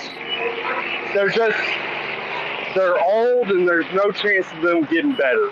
And I don't know. Maybe Martin needs to get those divorce papers working because you're not going to have a top 3 player wherever y'all want to put him. He is definitely that. Play with a G League roster. You look at his face and he's just like, what the hell is this? All right. He's starting to look defeated, which I haven't seen in Luka's career, to where he just has the look of absolute defeat that these guys cannot help me win. And as far as Jalen Brunson being overpaid, he is getting what is now known in this day's NBA as third option money. I have seen that prototype of player as the third option win 6 titles. So let's just stop it. It's just, I don't know where we go from here. These guys are on the books. There's no way to move them. So it is what it is. What it is. Yep, I knew you were about to say that. I could hear you setting up the is what it is argument. Appreciate it, Micah. We'll go next to Napoleon. Napoleon, it's good to see you, my friend. It's been a while. Go ahead and get your Mavs take on. Greetings and salutations, everyone. Now, Chris, you've been hearing me say this for the last couple of years. Everybody looks at the box score that Luka puts up. And yes, he puts up phenomenal numbers.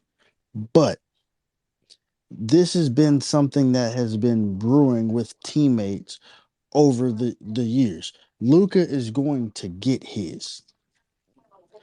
But he still has not taken that step in maturation of getting everyone else involved.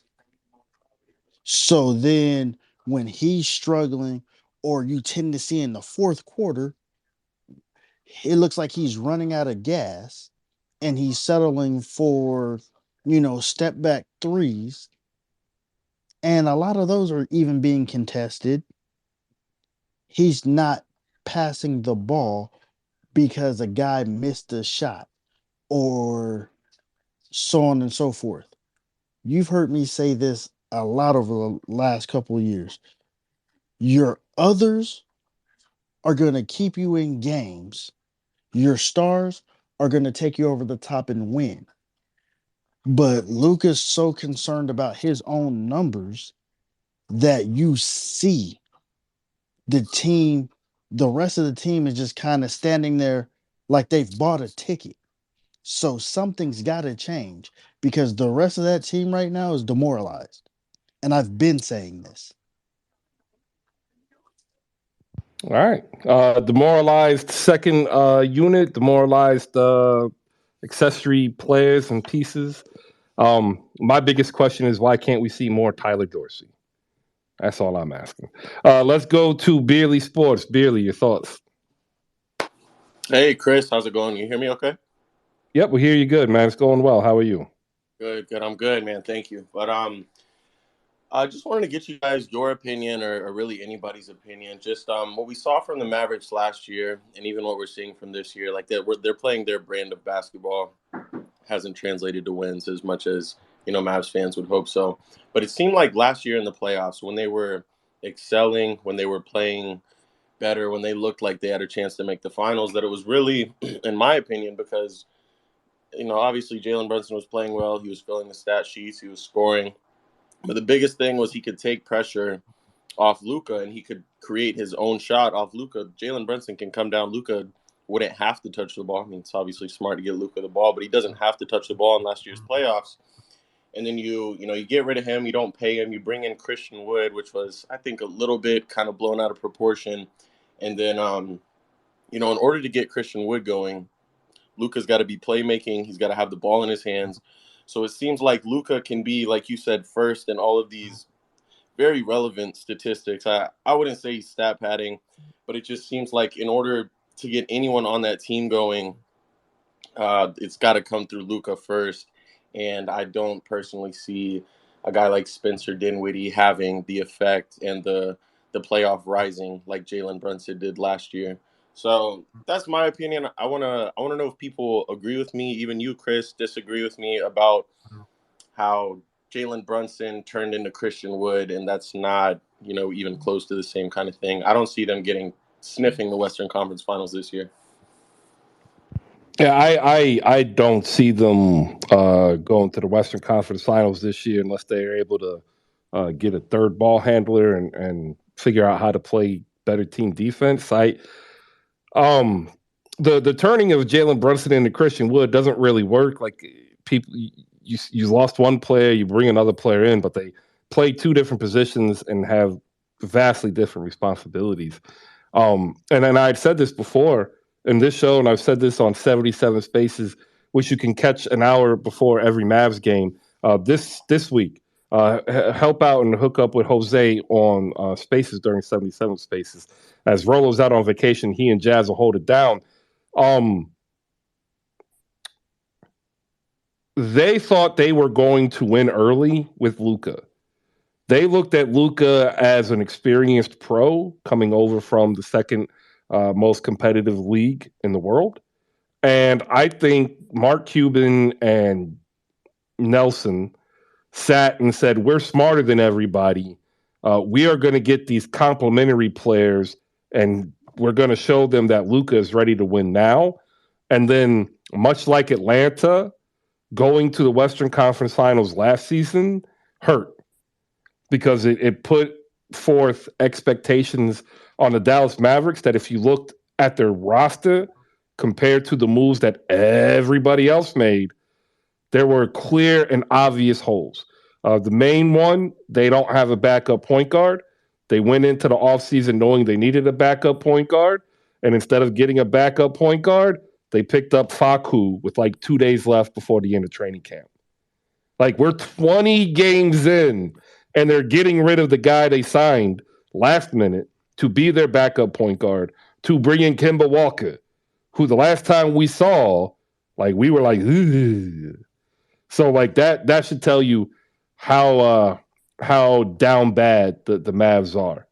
And I don't know if they can claw their way out of it because once again, when you look at their roster, it's not like they are screaming with sexy trade for me talent. Like you got to get somebody being willing to take on THJ for 2 more years. Right. Yeah. Let me ask you 2 more questions, and Go ahead. that's all I got. The first thing is, a little bit ago, you were telling me that Karl Anthony Towns was one of your trade destinations for, or the Dallas was one of your trade destinations for Karl Anthony Towns. I was wondering if maybe you had like a package that Dallas might send back in your head, and also if things keep going like you say, they got these seasons piling up that they're not going to be able to claw their way out of it. Could we eventually? How soon could we see Luka being unhappy? Well, I think noticeably, I want to leave. I actually think Luka is noticeably unhappy now. In regards to leaving, I don't know. Like a player's going to wake up one day and say, "I'm not going to be there," and that's going to be the day that they do that. But financially, it's more advantageous for him to stay currently. I don't believe they are necessarily. When I say can't claw their way out, it's more of a this season thing. With Nico Harrison there, like I think he could probably, once Christian Wood becomes trade eligible again, center a package around him, as well as probably Jaden Hardy and maybe a first. And that's only if Cat wants out of Minnesota, right? Like I'm just viewing it as a perfect fit because then you would have an offensive big who can actually take the workload off of Luka, as opposed to an offensive big who just can only score in a vacuum, which is what Christian Wood has become. That's just my opinion. Yeah. My Dallas Mavericks wanted to ask that you think he has the right clientele around him, like right around him to play that type of offense where he's Man, Joe, facing I cannot understand the words you're saying. It's like a bad connection, Joe. Like I know you're trying to talk, but it sounds like. Can you hear me now? Anybody hear him? I don't. I hear him trying to He talk. Y'all sounds like hear him? R2D2. Man, I wouldn't go that far. R2 uses beeps, man. Beep, beep, beep, beep, beep, beep, beep. All right, we're gonna go to Nat. We'll get you back on the back end, Joe. Exit out the show, come back in. We'll go up to Nat and we'll go to Jess. We'll get two women's thoughts who know ball. Nat, good morning. Hey, good morning, Chris. 30 seconds. I give more than 30 seconds. I'm gonna double it now. um, so I've been, saying, when it comes to Dallas, Mark Cuban is one of the biggest problems in Dallas. He's been a problem for years. Um, and that's just, that's number one for me. I think Luka, I think people are starting to see, you see the numbers, you see, how great he is, but he still has a ways to go. You got to look at how he plays as opposed to just stopping at, okay, what's the stats? What did he get? So he was great. There's nothing else he can get better at. No, there are things he can get better at. So I think it's okay to say this about these players, even though they put up great numbers. There is room for improvement, and as far as the roster, this is another Mark Cuban issue. You have to move Timmy Hardaway Jr. We know he has to move, but you got to package him up. I always thought that with Christian Wood going there, I thought that was the package, because someone's going to want Christian Wood because he's shown that he's really a really good player. He's not a star, but he can put up some numbers, in a hurry, and he's a good big man. So I thought that packaging up THJ with Christian Wood would maybe pull in like a Karl Anthony Towns, because you have to split the duo up over there in Minnesota, because Gobert and Cat aren't working. And I thought that maybe moving Cat is probably about that time. It's been maybe 7 or 8 years. I think maybe that might do something. So that's the trade that I would be thinking. Maybe you throw in something else from Dallas to send to Minnesota, but maybe a Cat and a Luka combination would work better. Cat is a guy that can obviously score. The whole thing of him being soft is it's just kind of overblown. It's kind of like redundant at this point. We know that he's not a tough guy. I'm sorry to tell you that 80% of the NBA is not tough guys. So he just fits right in. Is he still a very good player? Yeah, I know everybody's a dog. If somebody dunks Chris, they're a dog. It's just ridiculous. But Cat is a really good player. Maybe a change of scenery would help him as well. He's also still working himself back into shape. So that's what I would want to see for Dallas. But Mark Cuban, man, he's got to give somebody else, the reins to make some decisions, because I just don't like what he's done with this roster, and I think he's waiting too long to make moves. But they need a splash here, and I'm wondering what it's going to be. But Cat to Dallas is something I would like to see. Nat, Yeah, no, poodles are I dogs want to see too. it too. Poodles are dogs. Poodles are more vicious than a lot of dogs out there, man. They'll nip at your ankles. I Poodles don't are like dogs. poodles. Is that what you said? Yeah, that's what he Correct. said. Poodles are dogs. I think the same thing. Like, a dog is a dog, man. I don't understand. I don't understand. Let it go. This whole Karl Anthony Towns thing. I don't know why you guys hate him so much, but half the league, 80% of the league is not tough.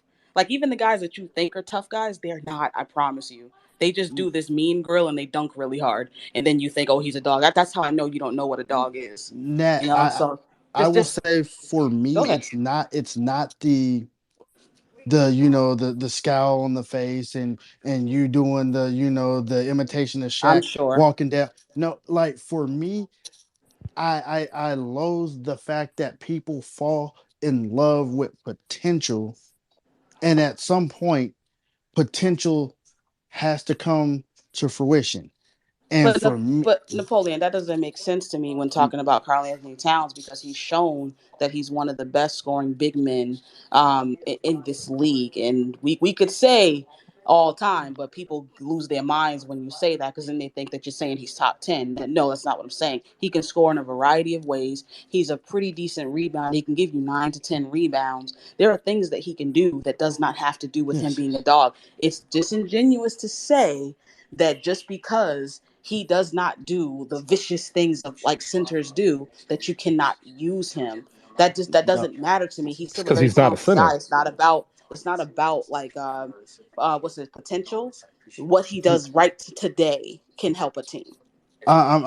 I'm just saying again, two things can be right at once. I'm not saying that everything that you said is wrong.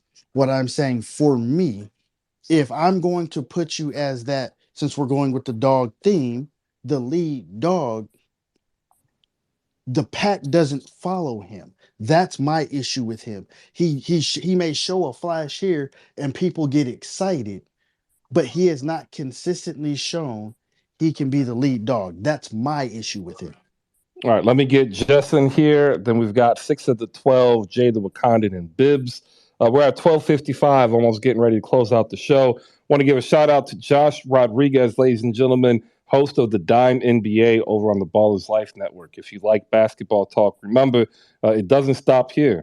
Put these people on your rotation and check out the podcast. Download it, leave a comment. Half Court Heat is in the building. Shout out my man Al. Doc Rivers did it again. A 30-point win over the Orlando Magic without Embiid, without Harden, without Maxey. Pure greatness. Jasmine is in the building covering the Dallas Wings over at Winsider.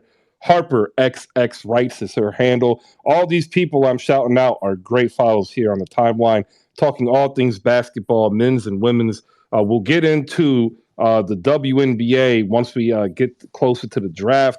We also got some women's college basketball we're going to bring up tomorrow.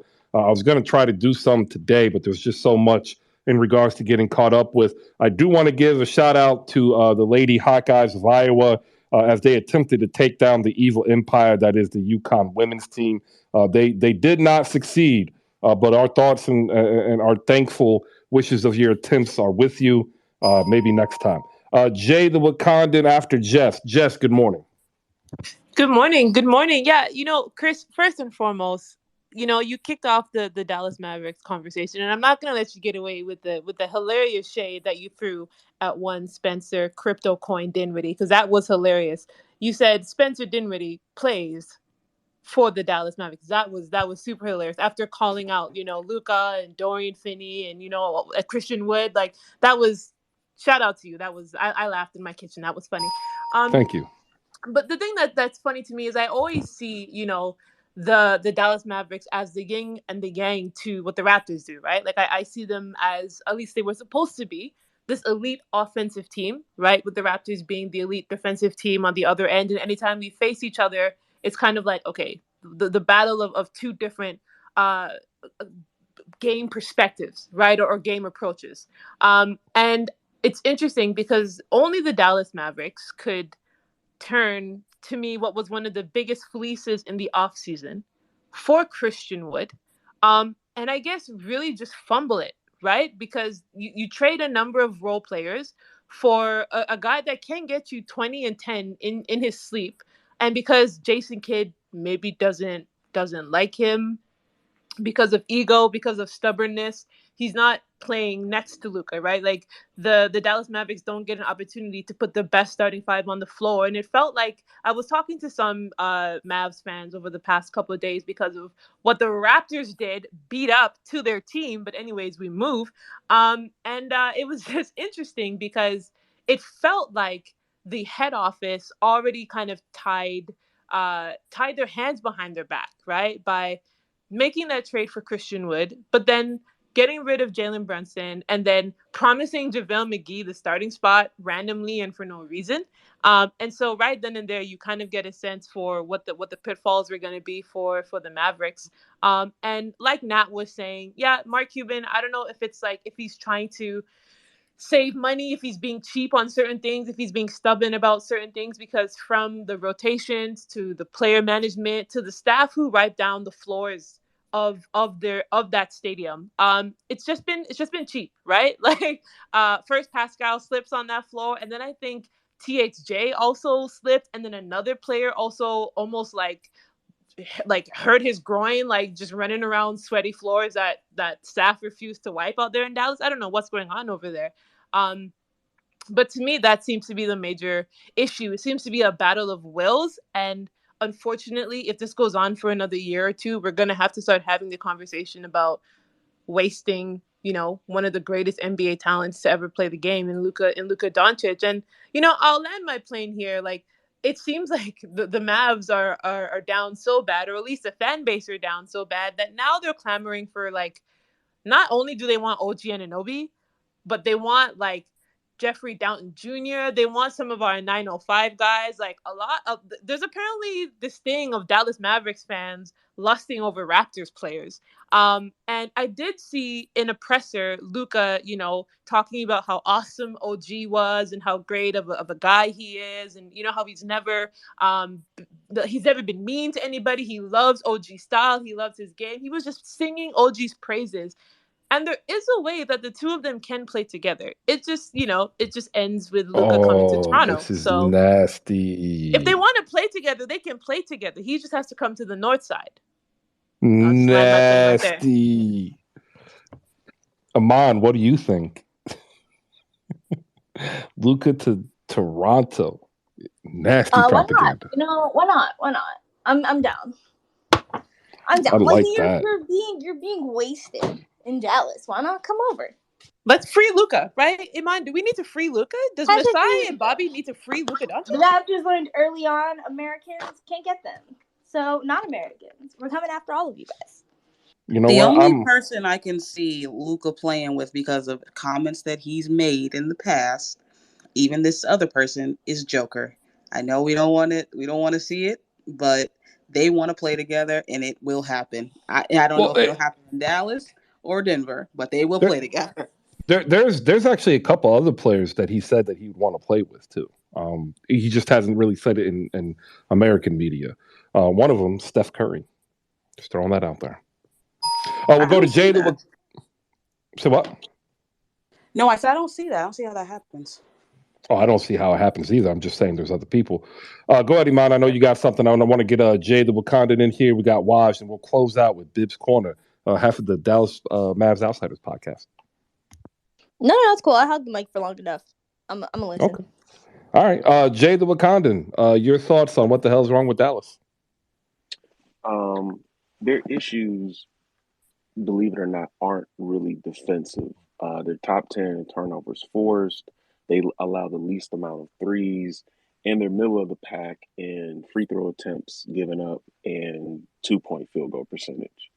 The issue is they're shooting 28.7% on pull-up threes when their closest defender is 6 feet or more away from them. They are shooting an abysmal. Wait, I can't even read my writing.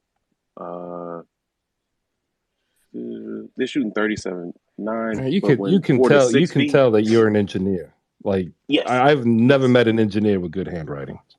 Yes. We don't think it's important until we actually write something down. And then when they're shooting threes with the defender 4 to 6 feet, they're only shooting 31.5%. When they have the ball 4 to 6 feet open, they're shooting 27%. Again, tight threes. They're not shooting a lot of those. And so the issue really is, in order to get an assist, the most important part of getting an assist is the ball has to go in the basket. And when 36% of your threes are being shot by guys named Luka and THJ, who are shooting combined 30% from three, those little drives and kicks, they're just not converting them. And so it's a make or miss league, and right now the Mavs are missing a lot of threes. And it's one of those things where, one dribble threes, 27%, two dribble threes, 30.6%, 3 to 6 dribble threes, 21.6%, 7+ dribble threes, 34.4%. And it's just but they're shooting 37.4 on 0 dribble threes. And so it's one of those things where you can't say that Luka isn't giving the guys the ball. It's that when he's giving the guys the ball, they're not knocking down shots.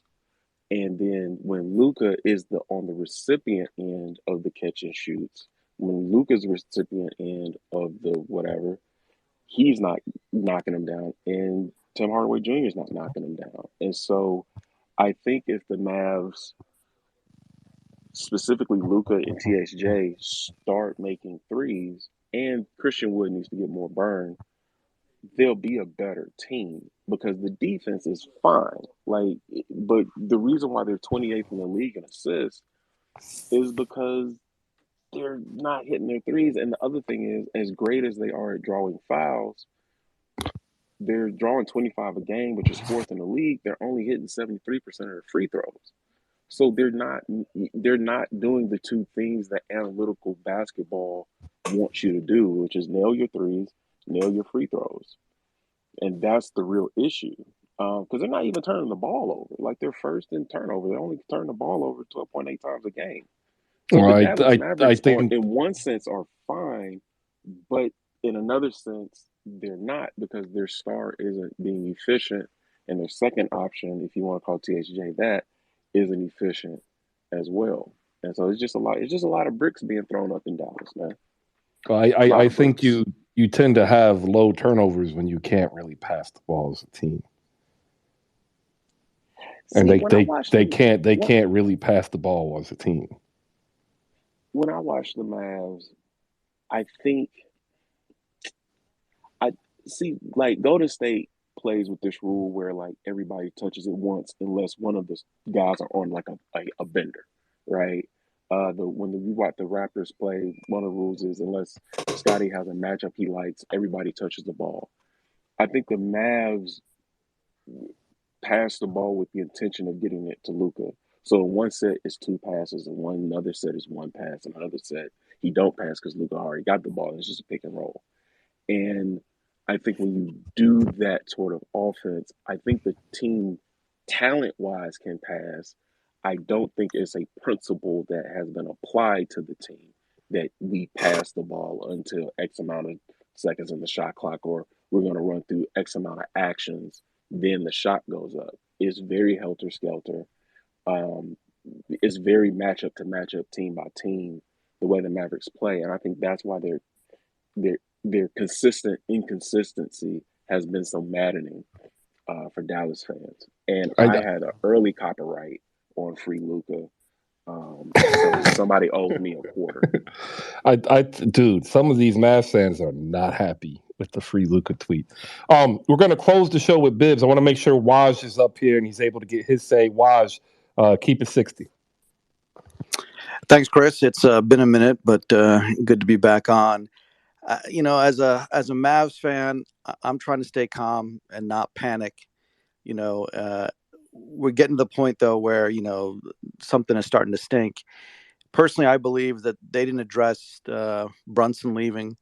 They really don't have someone who can run that second unit the way he did, and it's hard for me to blame Nico and Kidd because I think it was the previous administration that kind of screwed up that re-signing offer. I know a lot of people putting the blame on Nico and Kidd, and they're not completely blameless, but I think Brunson at that point knew he was going to go to the Knicks. I think they expected Spencer to then create more, and he's really more of a person who was going to score first.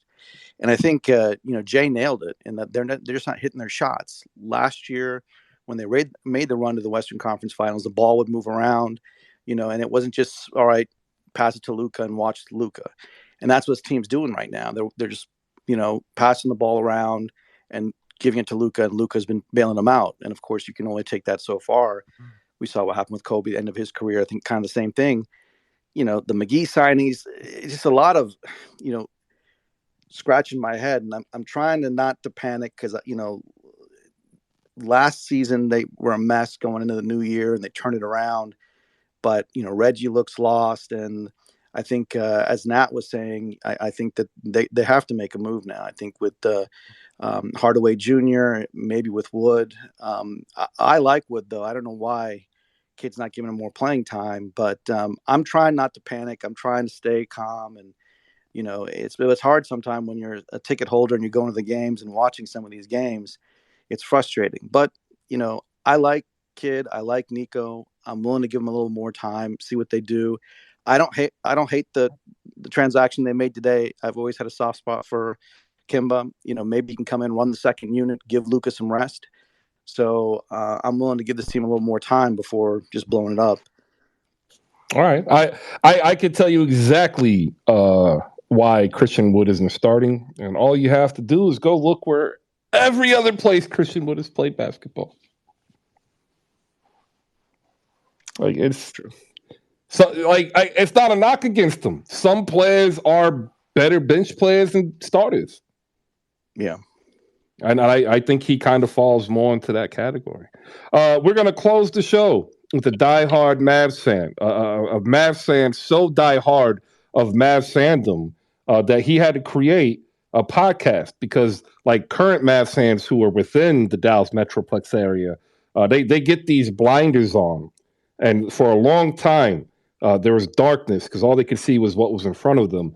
And this guy teamed up with my man Reese and created the Mavs Outsiders podcast so that those Mavs faithful could open the blinders and see there's an actual real world of basketball beyond what the PR team puts in front of you. And that's Bibbs, aka Bibbs Corner. You can check out the Mavs Outsider whenever. You can find it where all podcasts pod. Make sure you put it on the rotation so you can always check in on what's happening in Luka land. Bibbs, you are a very pragmatic fan as well. I actually appreciate that most about you. We have very similar beliefs in terms of fandom in that aspect. So when I ask the question, like, what the hell is wrong with Dallas Mavericks? Like, that to me is not hyperbole. Like, there is actually something fundamentally wrong with the Dallas Mavericks. I happen to think that it's very similar to chess. Whereas if you are a prodigy in the world of chess, you tend to have your own mentor and coach. But what happens with some of these prodigious chess players is that every move becomes a game, and you end up therefore playing disjointedly.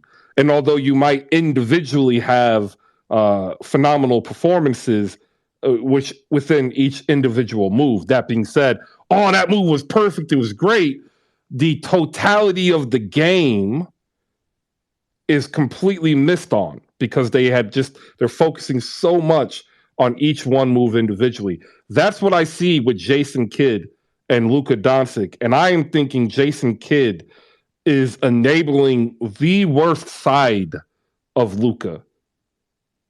But the problem is the worst side of Luka also happens to be the best productive side. Bibbs, your thoughts? First of all, thank you for another wonderful intro. Mavs Outsiders, we we tend to think a little differently than most of the Mavs media types, and I plan to keep it that way. I came in here with one thing on my mind. I'm gonna have to hit a couple of topics before we head out. So the last thing you said about the Luka Ball being able to boost his numbers and stats, but also maybe what's best for the team. It's kind of a double-edged sword. There are a lot of people that think that the Mavs play the way they do to boost Luka's stats to keep him in the MVP hunt, blah blah blah. It is many things that are occurring here, but the main thing I came here to do was to address these Luka narratives that he's ball dominant and doesn't let other people get involved. I actually watched Luka before he came to the NBA. I watched him in the Eurobasket 2017 or 2018. I watched him with Real Madrid when he had multiple ball handlers on his team. He is very capable of playing off the ball. He's very capable of not having the ball in his hands all the time. Now, we haven't seen that in the NBA much because right now we have no ball handlers. We put Spencer Dinwiddie with him. Spencer Dinwiddie is another guy who ISOs and isn't really a great playmaker. He's gotten better as a catch and shoot guy, which has been great. But the rest of these dudes on this roster are fake shooters. Tim Hardaway Jr.'s best shooting seasons were his first couple of seasons here with Luka. Besides that, he is a chucker. He is not a high percentage three-point shooter. As Jay the Wakandan pointed out, these guys are getting wide open, butt naked threes. Nobody within 4 to 6 feet of you at all. And they're shooting like 27% on those. I don't know what Luka is supposed to do about that. Before anyone ever comes with the idea of Luka being a ball dominating ball hog, I would request that you go back and watch the Mavericks play the Houston Rockets when Luka was out, and watch how absolutely nobody on the team besides Spencer Dinwiddie can dribble the basketball 2 times without fumbling it out of bounds. These dudes cannot dribble. That is why Luka has the ball all the time. Again, I mentioned the fake shooters. If they were hitting their shots, we would not be having these conversations. Dorian Finney-Smith was not a shooter. He became a shooter as a requirement of him becoming an NBA player to catch the ball off of Luka's penetration. Reggie Bullock is supposed to be a shooter. He's currently the worst player in the NBA. He's not hitting shots. Again, butt naked threes, he's not hitting them. He can't dribble. He does not attack the rim. I think he's like bottom 2% in attempts at the rim because he does not drive. So if he can't catch and shoot, he's useless. That is, again, the majority of our roster besides Spencer Dinwiddie and Christian Wood. It's bad when Famous Los is making good points because I can't stand that dude. But even Famous Los posted the end of the Raptors game where Luka was doubled because the Raptors are smart to get the ball out of his hands, and the rest of the team looked like they'd never seen a basketball before. That's the state of the team. And Luka being ball dominant and actually being able to win games by doing that masks how trash this team is. By him holding the ball, it's like a football team that runs the ball all the time. You kill the clock, you run at a slow pace so you don't have to see how bad we are on defense and how bad the rest of these dudes are, because Luka has the ball all the time and he's a top 3 to 5 player in the league. No, I think that's pretty unanimous. I'm trying not to be controversial there. Yeah, it's bad, and it starts with Mark Cuban. I do think he has some type of agenda in trying to boost Luka's stats versus trying to win games. I don't know what Jason Kidd is doing. I wish I could understand Jason Kidd. It feels like maybe they're trying to not overexpose Christian Wood by keeping him on the bench. So like right now, his stats are through the roof. His efficiency is insane. And there's no bad clips of him at the end of games because they're not playing him to close games out. So, he's an expiring contract that maybe a contender would take on as a rental and dump some of their guys. And that's what I have to hold out hope for what's happening with Christian Wood. Because Dwight Powell is not – most of the dudes on the Mavs roster would not play 10 minutes for a good team, any other good team. But I got to watch Tim Hardaway Jr. and Reggie Bullock throw up bricks for 50 minutes a night. And people tell me that they're supposed to be good players. I understand. When I look at it, and I said this earlier, there is no easy trade here. Like Nat brought up Christian Wood, THJ, but like that's not going to even be the top in a top 10 base of a trade for Karl Anthony Towns. What is the move though that you, as watching the Mavs literally every night, see that can happen in the league that can actually provide some immediate benefit, and also basically spur the shooting? Because you're right, if they're making their shots, we wouldn't be having this conversation. I think the conversation we would have would still be, what more do the Mavericks need to put them on the same tier as, say, the Golden State Warriors? But give us a move, man. Like, is this a like, let's throw everything at Westbrook? Let's throw everything at a disgruntled Terry Rozier? Like, what do you want? So I've come to a realization with this team that what I would do or what I would want to see occur is not going to happen. So I try not to set myself up for failure. Now, with that established, myself, Minda Reese on the Mavs Outsiders pod, the most recent one that just dropped today, We actually listed 10 buy low candidates that we should have on our radar. We don't have a lot of trade assets. The guys on quote unquote tradable contracts are playing insanely terrible right now. Like, nobody wants what we have. Like, I can't go say, hey, do you want this Tim Hardaway Jr. contract where he's making 19 mil for the next 3 years, where he's shooting 30% from the field? I can't ask you to take on Reggie Bullock where he's shooting 28% from the field and is getting blown by on defense. Like, I'm not gonna expect anybody to take those things on. So when we're looking at buy low candidates, we listed guys that maybe I think I stipulated they had to be under 28, and they have to either have bad comments from their coaches or front offices about them recently, or they're out of the rotations on their team. And since Jess came for Luke a while ago, I gotta come for her boy Gary Trent Jr. Coach recently came out, said he's doing what he needs to be doing. Gary Trent Jr. was a guy I wanted us to draft instead of drafting Jalen Brunson back in 2018 because I felt like he was a better complement to Luka than Jalen Brunson, and I expected that Jalen Brunson would eventually want to run his own show, which played out exactly as I expected in 2018. Gary Trent Jr. is a guy who can catch and shoot, who can put it on the floor a little bit, can hit a mid-range jumper. Like, we don't have those types of guys on our roster. He's young. I think he's 23, if I'm not mistaken, maybe even 22. He, again, is kind of on the outs with Toronto. Maybe they would take on one of those guys I previously mentioned as a veteran that they maybe trust to get back in. Say what? Sorry. No. Yeah, no, sorry. Maybe. Not, hey, not happening. You never know. But yeah, Gary Trent Jr. is a guy. I think we mentioned Daniel Gafford came up. There's 10 guys. We each listed 5. Somehow we didn't double up any players. So that's definitely something I would advise people to listen to if you want some ideas of realistic things the Mavs may be able to pursue. And I will say that Gary Trent Jr. is probably the least realistic name on that list. I think he's realistic in terms of, like, he might be on the outs in Toronto. Like, I think he's gettable. I just don't know that the Mavs have anything the Raptors want. If there's a third team that can work in, if something can be done, I think Gary Trent Jr. is certainly gettable. I don't know that the Mavs have any single asset. But not to Dallas. Yeah. I can tell you definitively. No, definitely not to Dallas. He's on the outs. Iman is 100% right. He's definitely on the outs. Now, mind you, after Nick Nurse called him out, he got like 5 steals the following game. So now he did not get 5 steals. He did not get 5 steals. That goes to Bibb's point. He did not get 5 steals. The Mavericks have not a single person who can handle the ball outside of Luka Doncic.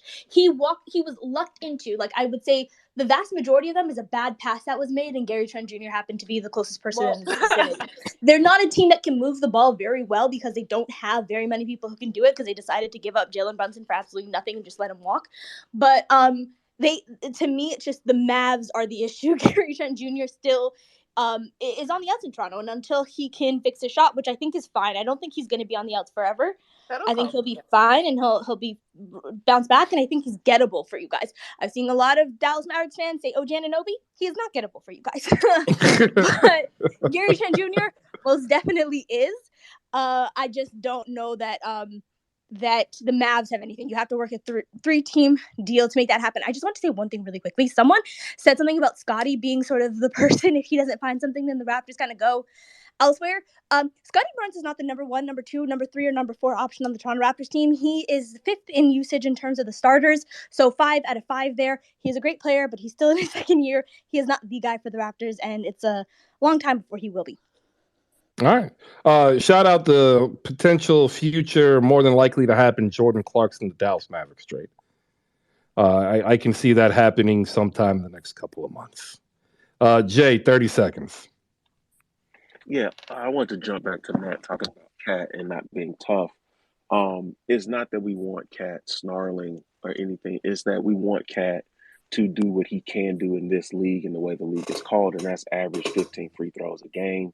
And putting the opposing team in foul trouble and screwing up rotations, because as Chris said earlier, they can run a really simple action where Cat's going to end up on a guard 90% of the time. And Cat doesn't do that because that hurts. And that's why we are so down on Cat, is because Cat has superstar potential, but he doesn't have superstar drive. Cat would like to win, Cat doesn't need to win. And that's why a lot of people are down on Cat. All right, I'll make sure Nat you get some time to respond, and then we'll go ahead and get ready to close out. Yeah, I mean, I'm okay with that, like, but you said that the one thing I've been saying, you said superstar. He has the potential. He's not going to be a superstar. I am okay with that. I am okay with Cat not reaching superstar level where you build around him, but you add him to another piece that is a superstar. So what Cat does today is he can get you 25 points and 10 rebounds. What I'm saying is what he does today can still be used. And let's also remember, he's also in Minnesota. We're not going to act like that's just the best organization either. And what he's been able to do since drafted is get you 25 and 10 at least. Get him on another team. You don't know what Cat can do. I don't think he'll ever reach superstar status. He had the potential. It's not there. It's gone. Let it go. But what he can do now can be utilized on a different team. All right, so my final take: the Dallas Mavericks have two non-guaranteed contracts next season. That's Spencer Dinwiddie and Reggie Bullock. Combined together, it's just over $29 million. I personally, if I'm the Dallas Mavericks, if Los Angeles strikes out and they do not get their Miles Turner and Buddy Hield, which I say again, why would the Indiana Pacers do this? I would be on the phone with Rob Pelinka every day, and I wouldn't even want any of the draft picks. I would just want Russell Westbrook for whatever you need outside of Reggie Bullock and Spencer Dinwiddie. So that way, come the offseason, you can do a clean sweep. If you can find some way to trade Tim Hardaway Jr., Davis Bertans, Maxi Kleber, Josh Green, JaVale McGee, get a clean sweep by bringing in a Russ at 47 mil expiring. You can either keep Spence at 18, you can keep Reggie at 10, or you can say goodbye and just start over. Because the problem that you have in the league is if you're not moving up, you're moving down. And if you're standing still, if you're treading water, you're moving down. Like there's no happy medium. Like 500 is not a happy existence as a professional sports team. It means that you just barely win enough to not be a loser. Like that is what 500 means. And if the Mavs truly want to be more than just a 500 ball club, they're gonna have to pull a magic trick. Like Davis Bertans is not gonna walk in here and start making 6 for 9 threes 3 games a week. Like you might get that once a month. I have not seen Tim Hardaway Jr. shot kind of return to form yet, and I don't know if it ever will. I don't know if Maxi Kleber is going to be able to hit those corner threes at the same clip that he was when Dallas was buzzing towards the end of last season. And I sure know that JaVale McGee, he has nothing to offer for the Dallas Mavericks. And I was actually high on him. I thought he was going to be a great fit for, 20 minutes, 22 minutes, set the tone. He got 5 minutes last game. 5. And really, it was just kind of like a bone. Like there was, okay, here. Like it's bad. And it doesn't have to be. But then when you look at it, you also realize that really speaks to the amazement that is Luka Doncic. Leading the league in points, leading in PER, leading in pi, if you use pi instead of PER. He leads my version of VORP as the most producing or highest producing player in the league. So it's there. You have the player to build around, but this is a win now league, and Nico Harrison needs to win now. And the honeymoon is over. Like the honeymoon for Kid is over, and come this off season, the honeymoon for Nico is going to be over. And I don't necessarily think the Mavs have what it takes to take that next step until there can be some accountability and admittance of error. And until that happens, I don't see the front office changing because the front office will always work under the guise of a person whom will not take accountability. And if your boss doesn't take accountability, my question is, how much accountability do you take? Because in my experience, when I see someone's boss not take accountability, it very quickly unravels as everybody else finds where they don't need to take accountability from. And then everybody gets in where they're fit in. And before you know it, you're a 500 basketball team. That's what I think is wrong with the Dallas Mavericks. I urge you all to listen to Mavs Outsiders. I'm going to put it on in the truck as I go pick up my son. Get the list of 10 guys from each person. We got Bibbs and Mind of Reese. That's 20 dudes in the league that not only could help the Mavs, they might help your team. So check out the Mavs Outsider Pod. Iman, when is the next Dishes and Dimes? Should be out on Monday. We're All gonna right. get some guests coming up as well. And I just dropped something with a Dishes and Dimes co-host of mine, Katie, on the Yahoo Sports Canada feed. All right. So there you go. And If I have you a like, Siakam piece dropping this week. Sorry, Siakam piece oh, dropping. you're fine. All right. If you like basketball, we are here. And so is she. Check her out. Dishes and Dimes, best femme fatale podcast covering the NBA. Words at Yahoo Canada. We have Jess. I want to say thank you to her. Thank you to Jay, Micah, Waj. Mavs Outsider drops today. Appreciate everybody. I'm going to hit this button now. Brought to you by slamgoods.com. I'm telling you, we're going to get this other sponsor. And I know something good must be happening because I start to get random DMs from people who don't follow me saying, "You're doing great." Like, who are you? Can you say hi? Like, I really appreciate like the show you got or something. They just be up here like, "You're a legend." And I'm like, I don't even know who the hell you are. Slamgoods.com. Use promo code HoopSpaces. 15%. Save 15% off of your purchase site-wide. May I suggest, they have a bomber. It's like $200. Go save yourself 30 coins and get this bomber jacket. What do you got, Jess? Go ahead. I was just going to say, by the way, it's facts, though, Chris. You're a legend. You're doing great. Good night, everybody. Just a dude who likes talking basketball and being right, like Doc Rivers. Greatness You tonight. are a legend. You are a I legend, am. Chris. I guess. And That's Deion what they Sanders say. is a legend too. Yeah. SWAC championship in Jackson, JSU. Yeah. I still can't say that. I've tried. Like, you should see my son's reaction to me trying to say, see, I can't. Y'all would just laugh at me, and then I'll lose my legendary status. The Kung Fu Panda of NBA Talk, the Pericles of NBA Twitter, those were the two highlights that I was called this weekend. I think I like the Kung Fu Panda one better. I'm not going to lie. Shout out to you for making this everything that it is. If you weren't here, we wouldn't be here. So for everybody who's listened, thank you. For all the content creators, thank you. Malika Walker is in the building, ladies and gentlemen, not able to come up on stage because of, unfortunately, technical difficulties. I want to make sure that you shoot her a follow and get ready to check out the next episode of the Rewind Pod. You can actually join her and Saint from Next Kingdom as they take a time machine and actually talk about Jason Kidd as a player. They had this talk on the 26th. You can listen to it now. You can join in and relive when Jason Kidd was actually liked. Check it out. It's worth the time. Peace out. See you tomorrow, 10 a.m.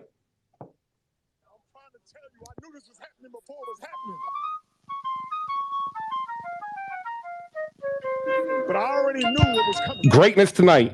The Sixers take on the Hawks. 7 p.m. NBA TV. Washington, Minnesota, 7 p.m. League Pass. Boston, Charlotte, 7:30 League Pass. Brooklyn, Orlando, 7:30 League Pass. Toronto, Cleveland. Hopefully Pascal Siakam does not play. I don't want him to get injured. I want him to finish the season healthy. 7:30 League Pass. 8 o'clock, OKC, New Orleans. 9 o'clock, Houston, Denver. 9 o'clock, Chicago, Utah. 10 o'clock, ladies and gentlemen, Battle of the Western Conference, Phoenix at Sacramento. Light the beam tomorrow, 10 a.m. Peace out.